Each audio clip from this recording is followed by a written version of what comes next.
ದೇವರಿಗೆ ಸ್ತೋತ್ರವಾಗಲಿ. ದೇವರಿಗೆ ಅಮೂಲ್ಯರು, ಅತಿ ಪ್ರಿಯರು, ಘನವಂತರಾದ ಪ್ರಿಯ ದೇವರ ಮಕ್ಕಳೇ, ಬನ್ನಿರಿ ಪ್ರಿಯರೇ, ಈ ದಿನ ಈ ಸಮಯ ನಾವು ಧ್ಯಾನಿಸಲಿರುವಂಥ ಜೀವ ನೀಡುವ, ರಕ್ಷಣೆ ನೀಡುವ, ಶಾಂತಿ, ಧೈರ್ಯ, ದೇವರ ದೂತರ ಕಾವಲು, ದೇವರ ಭಯಭಕ್ತಿ, ನೀತಿ, ಬೆಳಕು, ಆರೋಗ್ಯ, ನಿತ್ಯ ಜೀವ ನೀಡುವ ದೇವರ ವಾಕ್ಯ ಭಾಗ ಅಂಶ ಪ್ರಿಯರೇ, ಯುಗದ ಸಮಾಪ್ತಿ. ಹೌದು ಪ್ರಿಯರೇ, ಯುಗ ಸಮಾಪ್ತಿಯ ಬಗ್ಗೆ ದಾನಿಯೇಲ 12ನೇ ಅಧ್ಯಾಯ 1ನೇ ವಾಕ್ಯದಿಂದ 4ನೇ ವಾಕ್ಯದವರೆಗೆ ಧ್ಯಾನಿಸೋಣ ಪ್ರಿಯರೇ. ಇದಕ್ಕೆ ಮೊದಲು ನಾವು ತಂದೆಯಾದ ದೇವರ ದೊಡ್ಡ ಸಹಾಯವನ್ನು, ದೇವಕುಮಾರ ಯೇಸು ಕ್ರಿಸ್ತನ ಸರ್ವಜ್ಞಾನವನ್ನು, ದೇವರ ಪರಿಶುದ್ಧಾತ್ಮನ ಜ್ಞಾನವನ್ನು, ಬುದ್ಧಿ ವಿಕಾಸವನ್ನು, ಶಕ್ತಿಯನ್ನು ಅರ್ಥ ಮಾಡಿಕೊಳ್ಳುವ ಕೃಪೆಯನ್ನು ಬೇಡಿಕೊಳ್ಳೋಣ ಪ್ರಿಯರೇ. ಕೇಳಲಿರುವ ದೇವರ ಮಾತುಗಳು ನಮ್ಮ ಹೃದಯದಲ್ಲಿ ನೆಲೆಗೊಳ್ಳುವಂತೆ, ಒಳ್ಳೆ ನೆಲದಲ್ಲಿ ಬಿದ್ದ ಬೀಜದಂತೆ 100ಕ್ಕೆ 100 ಫಲ ಕೊಡುವಂತೆ, ಆ ಫಲ ಈ ಲೋಕದಲ್ಲಿ ಶಾಶ್ವತವಾಗಿ ನಿಂತು ಅನೇಕ ಆತ್ಮಗಳನ್ನು, ಮನುಷ್ಯ ಮಕ್ಕಳನ್ನು ದೇವರ ಮಕ್ಕಳಾಗಿಸುವಂತೆ, ಪರಲೋಕ ನಿತ್ಯ ಜೀವಕ್ಕೆ ಸೇರಿಸುವಂತಾಗಲಿ. ಆಮೇನ್. ಪ್ರಾರ್ಥಿಸೋಣ ಪ್ರೇರೆ, ನನ್ನೊಂದು ಏಕೀಭವಿಸಿ ಪ್ರಾರ್ಥಿಸಿರಿ. ಪ್ರಾರ್ಥನೆ. ತಂದೆಯೇ, ಸರ್ವಶಕ್ತ ದೇವರೇ, ಪರಿಶುದ್ಧನೇ, ಪರಿಶುದ್ಧನೇ, ಪರಿಶುದ್ಧನೇ, ಭೂಪರ ಲೋಕಗಳ ಒಡೆಯನೇ, ಸ್ವಾಮಿ ಯೇಸು ಕ್ರಿಸ್ತ ನಾಮದಲ್ಲಿ ಯುಗದ ಸಮಾಪ್ತಿ ಎನ್ನುವ ಅಂಶದ ಬಗ್ಗೆ ಧ್ಯಾನಿಸಲಿದ್ದೇವೆ. ವಾಕ್ಯಗಳ ಮುಖಾಂತರ ಧ್ಯಾನಿಸುವಾಗ ನೀವೇ ನಿಮ್ಮ ಪರಿಶುದ್ಧ ಗ್ರಂಥದ ಎಲ್ಲ ವಾಕ್ಯಗಳ ಮುಖಾಂತರ ನಮ್ಮೊಂದಿಗೆ ಮಾತನಾಡಬೇಕೆಂದು, ನಮ್ಮ ದೇಹ, ಆತ್ಮ, ಪ್ರಾಣಗಳನ್ನು ನಿಮ್ಮ ಪರಿಶುದ್ಧವಾದ ಮಾರ್ಗ, ಸತ್ಯ ಜೀವದಲ್ಲಿ ಸಮೃದ್ಧವಾಗಿ ನಡೆಸಬೇಕೆಂದು, ನೆಲೆಗೊಳಿಸಬೇಕೆಂದು, ಹೀಗೆ ಲೋಕವನ್ನು, ಶರೀರವನ್ನು, ಸೈತಾನನನ್ನು, ಮರಣವನ್ನು ಜಯಿಸಿ ಪರಲೋಕವೆಂಬ ಸುಂದರ ನಾಡಿಗೆ ನಾವೆಲ್ಲರೂ ಸೇರುವಂತೆ ಅನುಗ್ರಹಿಸಬೇಕೆಂದು, ಹೀಗೆ ಮಾಡಿ ತಂದೆ, ಸೈತಾನನನ್ನು, ಅವನ ಅನುಚರರನ್ನು ನಿಮ್ಮ ಮಕ್ಕಳಾದ ನಮ್ಮ ಅನುದಿನ ವಿಶ್ವಾಸ ಜೀವಿತದಲ್ಲಿ ನಮ್ಮ ಕಾಲಗಳಿಗೆ ಹಾಕಿ ನಾಶ ಮಾಡುತ್ತಾ ಬರುವಂತೆ ಅನುಗ್ರಹಿಸಬೇಕೆಂದು, ಎಲ್ಲ ಬೆಳಕಿಗೆ ಅಥವಾ ಎಲ್ಲ ಕುಂದಿಲ್ಲದ ವರಗಳಿಗೆ ಮೂಲ ಕಾರಣವಾದ ಪರಲೋಕ ತಂದೆ ಯೇಸು ಕ್ರಿಸ್ತ ನಾಮದಲ್ಲಿ ಪ್ರಾರ್ಥಿಸಿ ಬೇಡುವಂದಿದ್ದೇವೆ. Amen, amen. Thank you father, thank you Jesus Christ, thank you holy ghost, fire, living water, flow. Amen. ಬನ್ನಿರಿ ಪ್ರಿಯರೇ, ಯುಗದ ಸಮಾಪ್ತಿ ಎನ್ನುವ ಅಂಶವನ್ನು ಧ್ಯಾನಿಸೋಣ. ಇದಕ್ಕೆ ಮೊದಲು ನಾವು ಒಂದು ಆತ್ಮೀಯ ಗೀತೆಯನ್ನು ಆಡಿಕೊಂಡು ಸಿದ್ಧರಾಗೋಣ. ಹಾಡು ಪ್ರಿಯನ ಆಗಮನ. ಹೌದು ಪ್ರಿಯರೇ, ಯೇಸು ಕ್ರಿಸ್ತನ ಬರುವಿಕೆ 2ನೇ ಸಾರಿ ಆ ಕುರಿತು ಆಡೋಣ ಪ್ರೇರೆ. ನನ್ನೊಂದಿಗೆ ಏಕೀಭವಿಸಿ ಹಾಡಿರಿ. ಹಾಡು. ಇಂದು ನಾಳೆಯೋ ನನ್ನ ಪ್ರಿಯ ಯೇಸು ಮೇಘಗಳ ಮೇಲೆ ಬರಲಿರುವನು. ಇಂದು ನಾಳೆಯೋ ನಮ್ಮ ಪ್ರಿಯ ಯೇಸು ಕ್ರಿಸ್ತ ಮೇಘಗಳ ಮೇಲೆ ಆಗಮಿಸುವನು. ಮಹಿಮಾನ್ವಿತನಾಗಿ ಪ್ರಭು ಯೇಸು ಮಹಿಮಾತ್ಮ ಲೋಕಕ್ಕೆ ಕರೆದೊಯ್ವನು. ಮಹಿಮಾನ್ವಿತನಾದ ಪ್ರಭು ಯೇಸು ಕ್ರಿಸ್ತನು ಮಹಿಮಾತ್ಮ ಲೋಕಕ್ಕೆ ಕರೆದೊಯ್ವನು. ಇಂದು ನಾಳೆಯೋ ನಮ್ಮ ಪ್ರಿಯ ಯೇಸು ಮೇಘಗಳ ಮೇಲೆ ಬರಲಿರುವನು. ಕತ್ತಲೆ ಆವರಿಸುವುದು ಸೂರ್ಯನನ್ನು, ಚಂದ್ರನು ತನ್ನ ಕಾಂತಿ ನೀಡಲಾರ ಅಂದು. ಕತ್ತಲೆ ಆವರಿಸುವುದು ಸೂರ್ಯನನ್ನು, ಚಂದ್ರನು ತನ್ನ ಕಾಂತಿ ನೀಡನು. ನಕ್ಷತ್ರಗಳು ಉದುರಿ ಹೋಗುವವು, ಆಕಾಶದ ಶಕ್ತಿಗಳು ಕದಲಿ ಹೋಗುವವು. ನಕ್ಷತ್ರಗಳು ಭೂಮಿಗೆ ಉದುರಿ ಹೋಗುವವು, ಆಕಾಶದ ಶಕ್ತಿಗಳು ಕದಲಿ ಹೋಗುವವು. ಇಂದು ನಾಳೆಯೋ ನನ್ನ ಪ್ರಿಯ ಯೇಸು ಮೇಘಗಳ ಮೇಲೆ ಬರಲಿರುವನು. ತುತ್ತೂರಿ ಧ್ವನಿಯು ಧ್ವನಿಸಲು, ಪ್ರಿಯ ಯೇಸು ಸ್ವರವು ಕೇಳಿ ಬರಲು. ಆಮೇನ್. ತುತ್ತೂರಿಯ ಸ್ವರವು ಧ್ವನಿಸಲು, ಪ್ರಭು ಯೇಸು ಸ್ವರವು ಕೇಳಿ ಬರಲು, ಬೇಗ ಬೇಗ ಪ್ರಭು ಬಳಿಗೆ ಸೇರುವ, ಪ್ರಿಯವಾದ ಪ್ರಭು ಯೇಸುವನ್ನು ನೆನೆಯುವ, ಬೇಗ ಬೇಗ ಪ್ರಭು ಬಳಿಗೆ ಕೂಡುವ, ಪ್ರಿಯವಾದ ಪ್ರಭು ಯೇಸುವನ್ನು ನೆನೆಯುವ. ಇಂದು ನಾಳೆಯೋ ನನ್ನ ಪ್ರಿಯ ಯೇಸು ಮೇಘಗಳ ಮೇಲೆ ಬರಲಿರುವನು. ನನ್ನ ಪ್ರಿಯ ಯೇಸುವಿನ ಸನ್ನಿಧಿಯೊಳಗೆ ವೇದನೆ ರೋದನೆಗಳು ಇರುವುದಿಲ್ಲ. ನಮ್ಮ ಪ್ರಿಯ ಯೇಸು ಕ್ರಿಸ್ತ ಸನ್ನಿಧಿಯೊಳಗೆ ವೇದನೆ ರೋದನೆಗಳು ಇರುವುದಿಲ್ಲ. ಅಲ್ಲೆಲೂಯಾ ಸ್ತುತಿಗೀತೆಗಳೊಂದಿಗೆ ನಿತ್ಯವೂ ಆನಂದ ಆನಂದವೇ. ಆಮೆನ್. ಹಲ್ಲೆಲೂಯಾ ಸ್ತುತಿಗೀತೆಗಳೊಂದಿಗೆ ನಿತ್ಯವೂ ಆನಂದ ಆನಂದವೇ. ಇಂದು ನಾಳೆಯೋ ನಮ್ಮ ಪ್ರಿಯ ಯೇಸು ಮೇಘಗಳ ಮೇಲೆ ಆಗಮಿಸುವನು. ಇಂದು ನಾಳೆಯೋ ನನ್ನ ಪ್ರಿಯ ಯೇಸು ಮೇಘಗಳ ಮೇಲೆ ಬರಲಿರುವನು. ಮಹಿಮಾನ್ವಿತನಾಗಿ ಪ್ರಭು ಯೇಸು ಮಹಿಮಾತ್ಮ ಲೋಕಕ್ಕೆ ಕರೆದೊಯ್ವನು. ಮಹಿಮಾನ್ವಿತನಾದ ದೇವಪುತ್ರನು ಮಹಿಮಾತ್ಮ ಲೋಕಕ್ಕೆ ಕರೆದೊಯ್ವನು ತನ್ನ ಮಕ್ಕಳನ್ನು. ಇಂದು ನಾಳೆಯೋ ನನ್ನ ಪ್ರಿಯ ಯೇಸು ಮೇಘಗಳ ಮೇಲೆ ಆಗಮಿಸುವನು. Amen. Thank you father. Thank you Jesus Christ. Thank you Holy Ghost, fire, living water flow. Amen. Father, welcome this place. Welcome in this word of God. Talk to us, guide to us, and give your spirit, fill your spirit, and make us your children. Totally we submit in this prayer. Transform like Jesus. In Jesus Christ's name, Father, we pray. Almighty God. Amen. Amen. ಅದು ಪ್ರೇರೆ ಯುಗದ ಸಮಾಪ್ತಿ ಎನ್ನುವ ವಾಕ್ಯ ಭಾಗದೊಳಗೆ ನಾವು ಪ್ರವೇಶವಾಗೋಣ. ಪ್ರೇರೆ ನಾವು ದಾನಿಯೇಲನ ಗ್ರಂಥದಲ್ಲಿ ನೋಡುವುದಾದರೆ 12ನೇ ಅಧ್ಯಾಯ 1ನೇ ವಾಕ್ಯದಿಂದ 4ನೇ ವಾಕ್ಯದವರೆಗೆ ಓದಿಕೊಳ್ಳೋಣ. ಪ್ರೇರೆ the book of prophet Daniel chapter 12 verse 1 to 4th word. ಇಲ್ಲಿ ಓದುವುದಾದರೆ ಯುಗದ ಸಮಾಪ್ತಿ ಎನ್ನುವ ಪೀಠಿಕೆ. ಪ್ರೇರೆ ಯುಗ ಸಮಾಪ್ತಿ ಅಂದರೆ ಯುಗ ಅಂದರೆ ಈ ಮನುಷ್ಯ ಕುಲ ಜನನ ಜೀವನ ಅಂತ್ಯ ಕುರಿತು ಪ್ರೇರೆ. ಮತ್ತು 12ನೇ ಅಧ್ಯಾಯ 1ನೇ ವಾಕ್ಯದಿಂದ ಓದುವುದಾದರೆ ಚಾಪ್ಟರ್ 12 ವರ್ಸ್ 1st ವರ್ಡ್. ನಿನ್ನ ಜನರ ಪಕ್ಷವನ್ನು ಹಿಡಿದಿರುವ ಮಹಾಪಾಲಕನಾದ ಮಿಕಾಯೇಲನು ಆ ಕಾಲದಲ್ಲಿ ಏಳುವನು.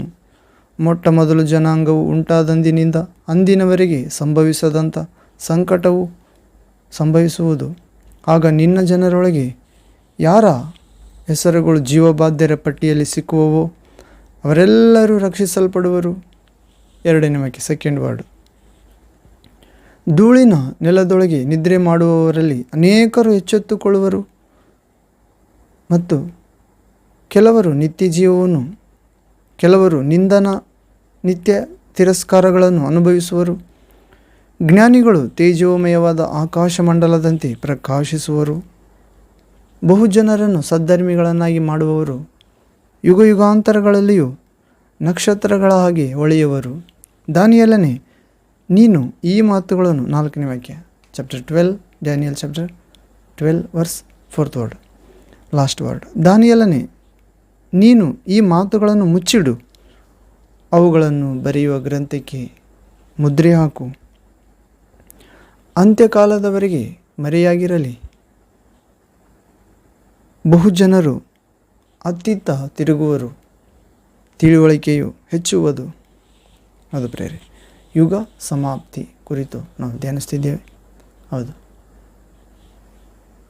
ದಾನಿಯೇಲನ ಕುರಿತು ದೇವರು ತನ್ನ ದೂತನಾದ ಗಾಬ್ರಿಯೇಲನನ್ನು ಕಳುಹಿಸುತ್ತಾನೆ ಪ್ರಿಯರೇ.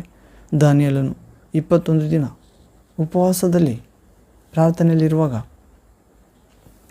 ದೇವರು 21 ದಿನದ ನಂತರ ಮೊದಲನೇ ದಿನವೇ ದಾನಿಯೇಲನ ಪ್ರಾರ್ಥನೆ ದೇವರ ಸನ್ನಿಧಿಗೆ ಸೇರಿತ್ತು.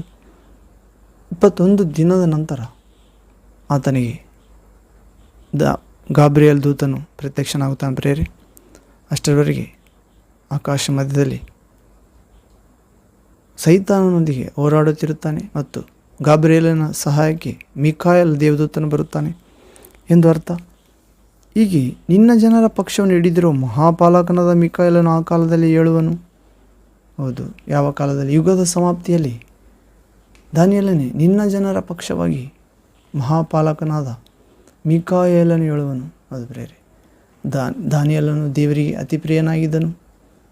ದಾನಿಯೇಲನು ದೇವರ ಮನುಷ್ಯನೆಂದು ಗ್ರಹಿಸಿದ ಆತನ ಜನರ ಪಕ್ಷವಾಗಿ ಮಿಕಾಯಲ್ ದೇವದೂತನು ಹೇಳುತ್ತಾನೆಂದು ಆ ಗಾಬ್ರಿಯೇಲ್ ದೇವದೂತನು ಸಂದೇಶ ಪ್ರಿಯರೇ. ಮತ್ತು ಮೊಟ್ಟ ಮೊದಲ ಜನಾಂಗವು ಉಂಟಾದಂದಿನಿಂದ ಅಂದಿನವರೆಗೆ ಸಂಭವಿಸದಂಥ ಸಂಕಟವು ಸಂಭವಿಸುತ್ತದಂತ ಪ್ರಿಯರೇ. ಹೌದು, ಮಿಕಾಯೇಲನು ಮಹಾಪಾಲಕನು ಆ ಕಾಲದಲ್ಲಿ ಹೇಳುವನು. ಯಾವ ಕಾಲದಲ್ಲಿ ಪ್ರಿಯರೇ? ಯುಗದ ಸಮಾಪ್ತಿಯಲ್ಲಿ. ಹೌದು, ನಾವು ಥೆಸಲೋನಿಕ ಪತ್ರಿಕೆಯಲ್ಲಿ ಕೂಡ ನೋಡ್ತೇವೆ ಪ್ರಿಯರೇ. ಅದೇ ದಾನಿಯೇಲನ ಪುಸ್ತಕ 10ನೇ ಅಧ್ಯಾಯ 13ನೇ ವಾಕ್ಯದಲ್ಲಿ ಓದ್ತೇವೆ. Daniel chapter 10 verse 13th word. ಇಲ್ಲಿ ಓದುವುದಾದರೆ, ಪಾರಸಿಯ ರಾಜ್ಯದ ದಿವ್ಯ ಪಾಲಕನು 21 ದಿವಸ ನನ್ನನ್ನು ತಡೆಯಲು ಇಗೋ ಪ್ರಧಾನ ದಿವ್ಯಪಾಲರಲ್ಲೊಬ್ಬನಾದ ಮಿಕಾಯೇಲನು ನನ್ನ ಸಹಾಯಕ್ಕೆ ಬಂದನು. ಅಲ್ಲಿ ಪಾರಸಿಯ ರಾಜನ ಸಂಗಡ ಹೋರಾಡಿ ಉಳಿದುಕೊಂಡು 14ನೇ ವಾಕ್ಯ, ಉಳಿದುಕೊಂಡು ಅಂತ್ಯಕಾಲದಲ್ಲಿ ನಿನ್ನ ಜನರಿಗಾಗುವ ಗತಿಯನ್ನು ನಿನಗೆ ತಿಳಿಸುವುದಕ್ಕೋಸ್ಕರ ಬಂದೆನು. ಅದು ಪ್ರೇರೆ, ಅಲ್ಲಿ ಗಾಬ್ರಿಯೇಲ್ ದೇವದೂತನು ನಿನ್ನ ಪ್ರಾರ್ಥನೆ ಮೊದಲನೇ ದಿನ ಮುಟ್ಟಿತು. ಆದರೆ ಪಾರಸಿಯ ರಾಜನಾದ ದಿವ್ಯಪಾಲಕ ಅಂದರೆ ಸೈತಾನ ಪ್ರೇರೆ ಅಥವಾ ಅಂಧಕಾರ ಶಕ್ತಿಗಳು. ಎಫೆಸ ಪತ್ರಿಕೆಯಲ್ಲಿ ನೋಡ್ತೇವೆ ಪ್ರೇರೆ 6ನೇ ಅಧ್ಯಾಯದಲ್ಲಿ 12ನೇ ವಾಕ್ಯ ಭಾಗದಿಂದ, ನಮ್ಮ ಹೋರಾಟ ಇರುವುದು ರಕ್ತ ಮಾಂಸದೊಂದಿಗಲ್ಲ, ನರಮಾನವರೊಂದಿಗಲ್ಲ, ದಿಗಂತಗಳಲ್ಲಿರುವ ರಾಜ್ಯತ್ವಗಳ ಮೇಲೆ, ಅಧಿಕಾರಿಗಳ ಮೇಲೆ, ಅಂಧಕಾರದ ಅಶರೀರ ಗಣದ ದುರಾತ್ಮಗಳ ಮೇಲೆ, ಶಕ್ತಿಗಳ ಮೇಲೆ. ಹೌದು ಪ್ರೇರೆ, ಹೀಗೆ ಗಾಬ್ರಿಯೇಲ್ ದೇವದೂತನು ಪಾರಸಿಯ ರಾಜ್ಯದ ದುರಾತ್ಮಗಣ ಅಥವಾ ಸೈತನ್ನೊಂದಿಗೆ ಹೋರಾಡುತ್ತಿರುವಾಗ ಪ್ರಧಾನ ದೂತನಾದ ದಿವ್ಯಪಾಲಕನಾದ ಒಬ್ಬನಾದ ಮಿಕಾಯೇಲನು, ಅಂದರೆ ದೇವದೂತರ ದಿವ್ಯಪಾಲಕರು ಅನೇಕರಿದ್ದಾರೆ ಪ್ರೇರೆ.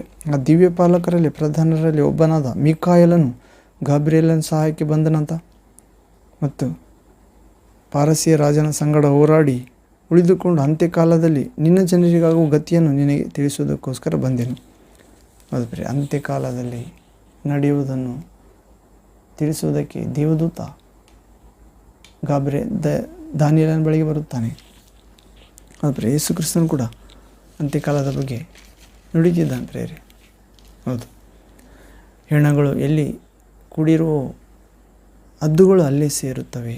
ಹೌದು ಪ್ರಿಯ, ಹೆಣಗಳಂದರೆ ಯೇಸುವನ್ನು ವಿಶ್ವಾಸಲಾರದವರು, ಸತ್ತವರೇ ತಮ್ಮ ಸತ್ತೋದವರನ್ನು ಸಮಾಧಿ ಮಾಡಿಕೊಳ್ಳಲಿ, ಅಥವಾ ದೇವದೂತರು.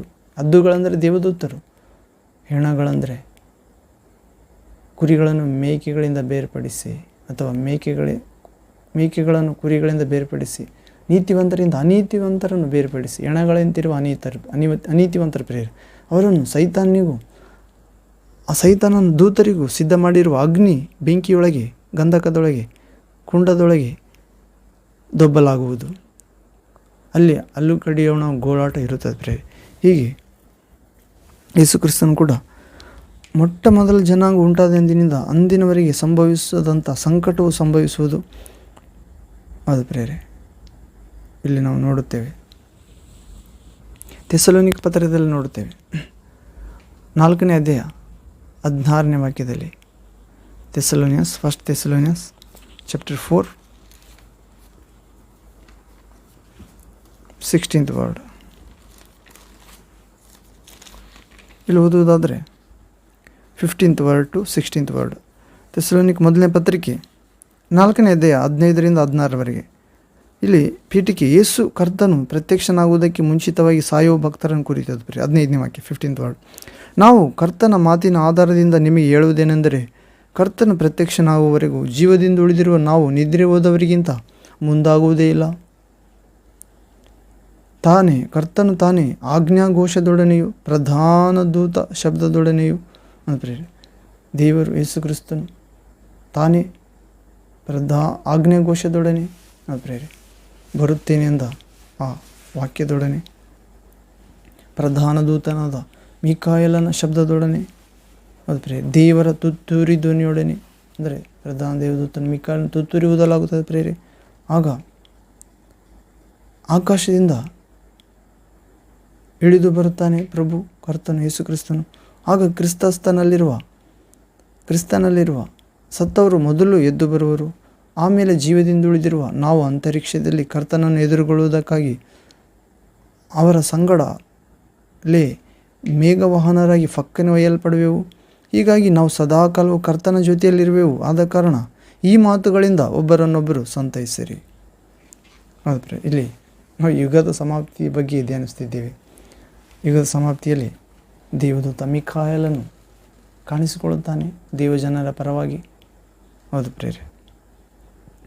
ಮತ್ತು ದೇವರು ತಾನೇ ಘೋಷದೊಡನೆ ಮಿಕಾಯಲನ ಒಂದು ಪ್ರಧಾನ ದೂತ ಶಬ್ದದೊಡನೆ ದೇವರ ತುತ್ತೂರಿ ಧ್ವನಿಯೊಡನೆ ಆಕಾಶದಿಂದ ಇಳಿದು ಬರುತ್ತಾನೆ. ಆಗ ಕ್ರಿಸ್ತನಲ್ಲಿರುವವರು, ಕ್ರಿಸ್ತನ ಆತ್ಮ ಪಡೆದಿರುವವರು, ಕ್ರಿಸ್ತನಿಗೋಸ್ಕರ ಸುವಾರ್ತೆ ಸಾರಿರುವವರು, ಕ್ರಿಸ್ತನಿಗೋಸ್ಕರ ತನುಮನ ಧನದಲ್ಲಿ ಜೀವಿಸಿದವರು, ಪ್ರೇರೆ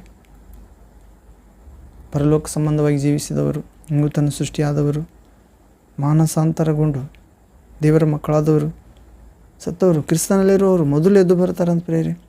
ಆಮೇಲೆ ಜೀವದಿಂದ ಇಳಿದಿರುವವರು, ಅಂದರೆ ಯೇಸು ಕ್ರಿಸ್ತ ಆಗಮಿಸುವಾಗ ವಿಶ್ವಾಸಿಗಳು ಇನ್ನೂ ಜೀವದಿಂದಿದ್ದರೆ ಅವರು ಅಂತರಿಕ್ಷದಲ್ಲಿ ಯೇಸು ಕ್ರಿಸ್ತನ ಎದುರುಗೊಳ್ಳುವುದಕ್ಕಾಗಿ ಆ ಮೊದಲು ಎದ್ದ ಆ ಕ್ರಿಸ್ತನ ಮಕ್ಕಳೊಂದಿಗೆ, ಭಕ್ತರೊಂದಿಗೆ, ಶಿಷ್ಯರೊಂದಿಗೆ ಸಂಗಡಲೆ ಮೇಘವಾಹನರಾಗಿ ಫಕ್ಕನೆ ಒಯ್ಯಲ್ಪಡ್ತಾರಂತ.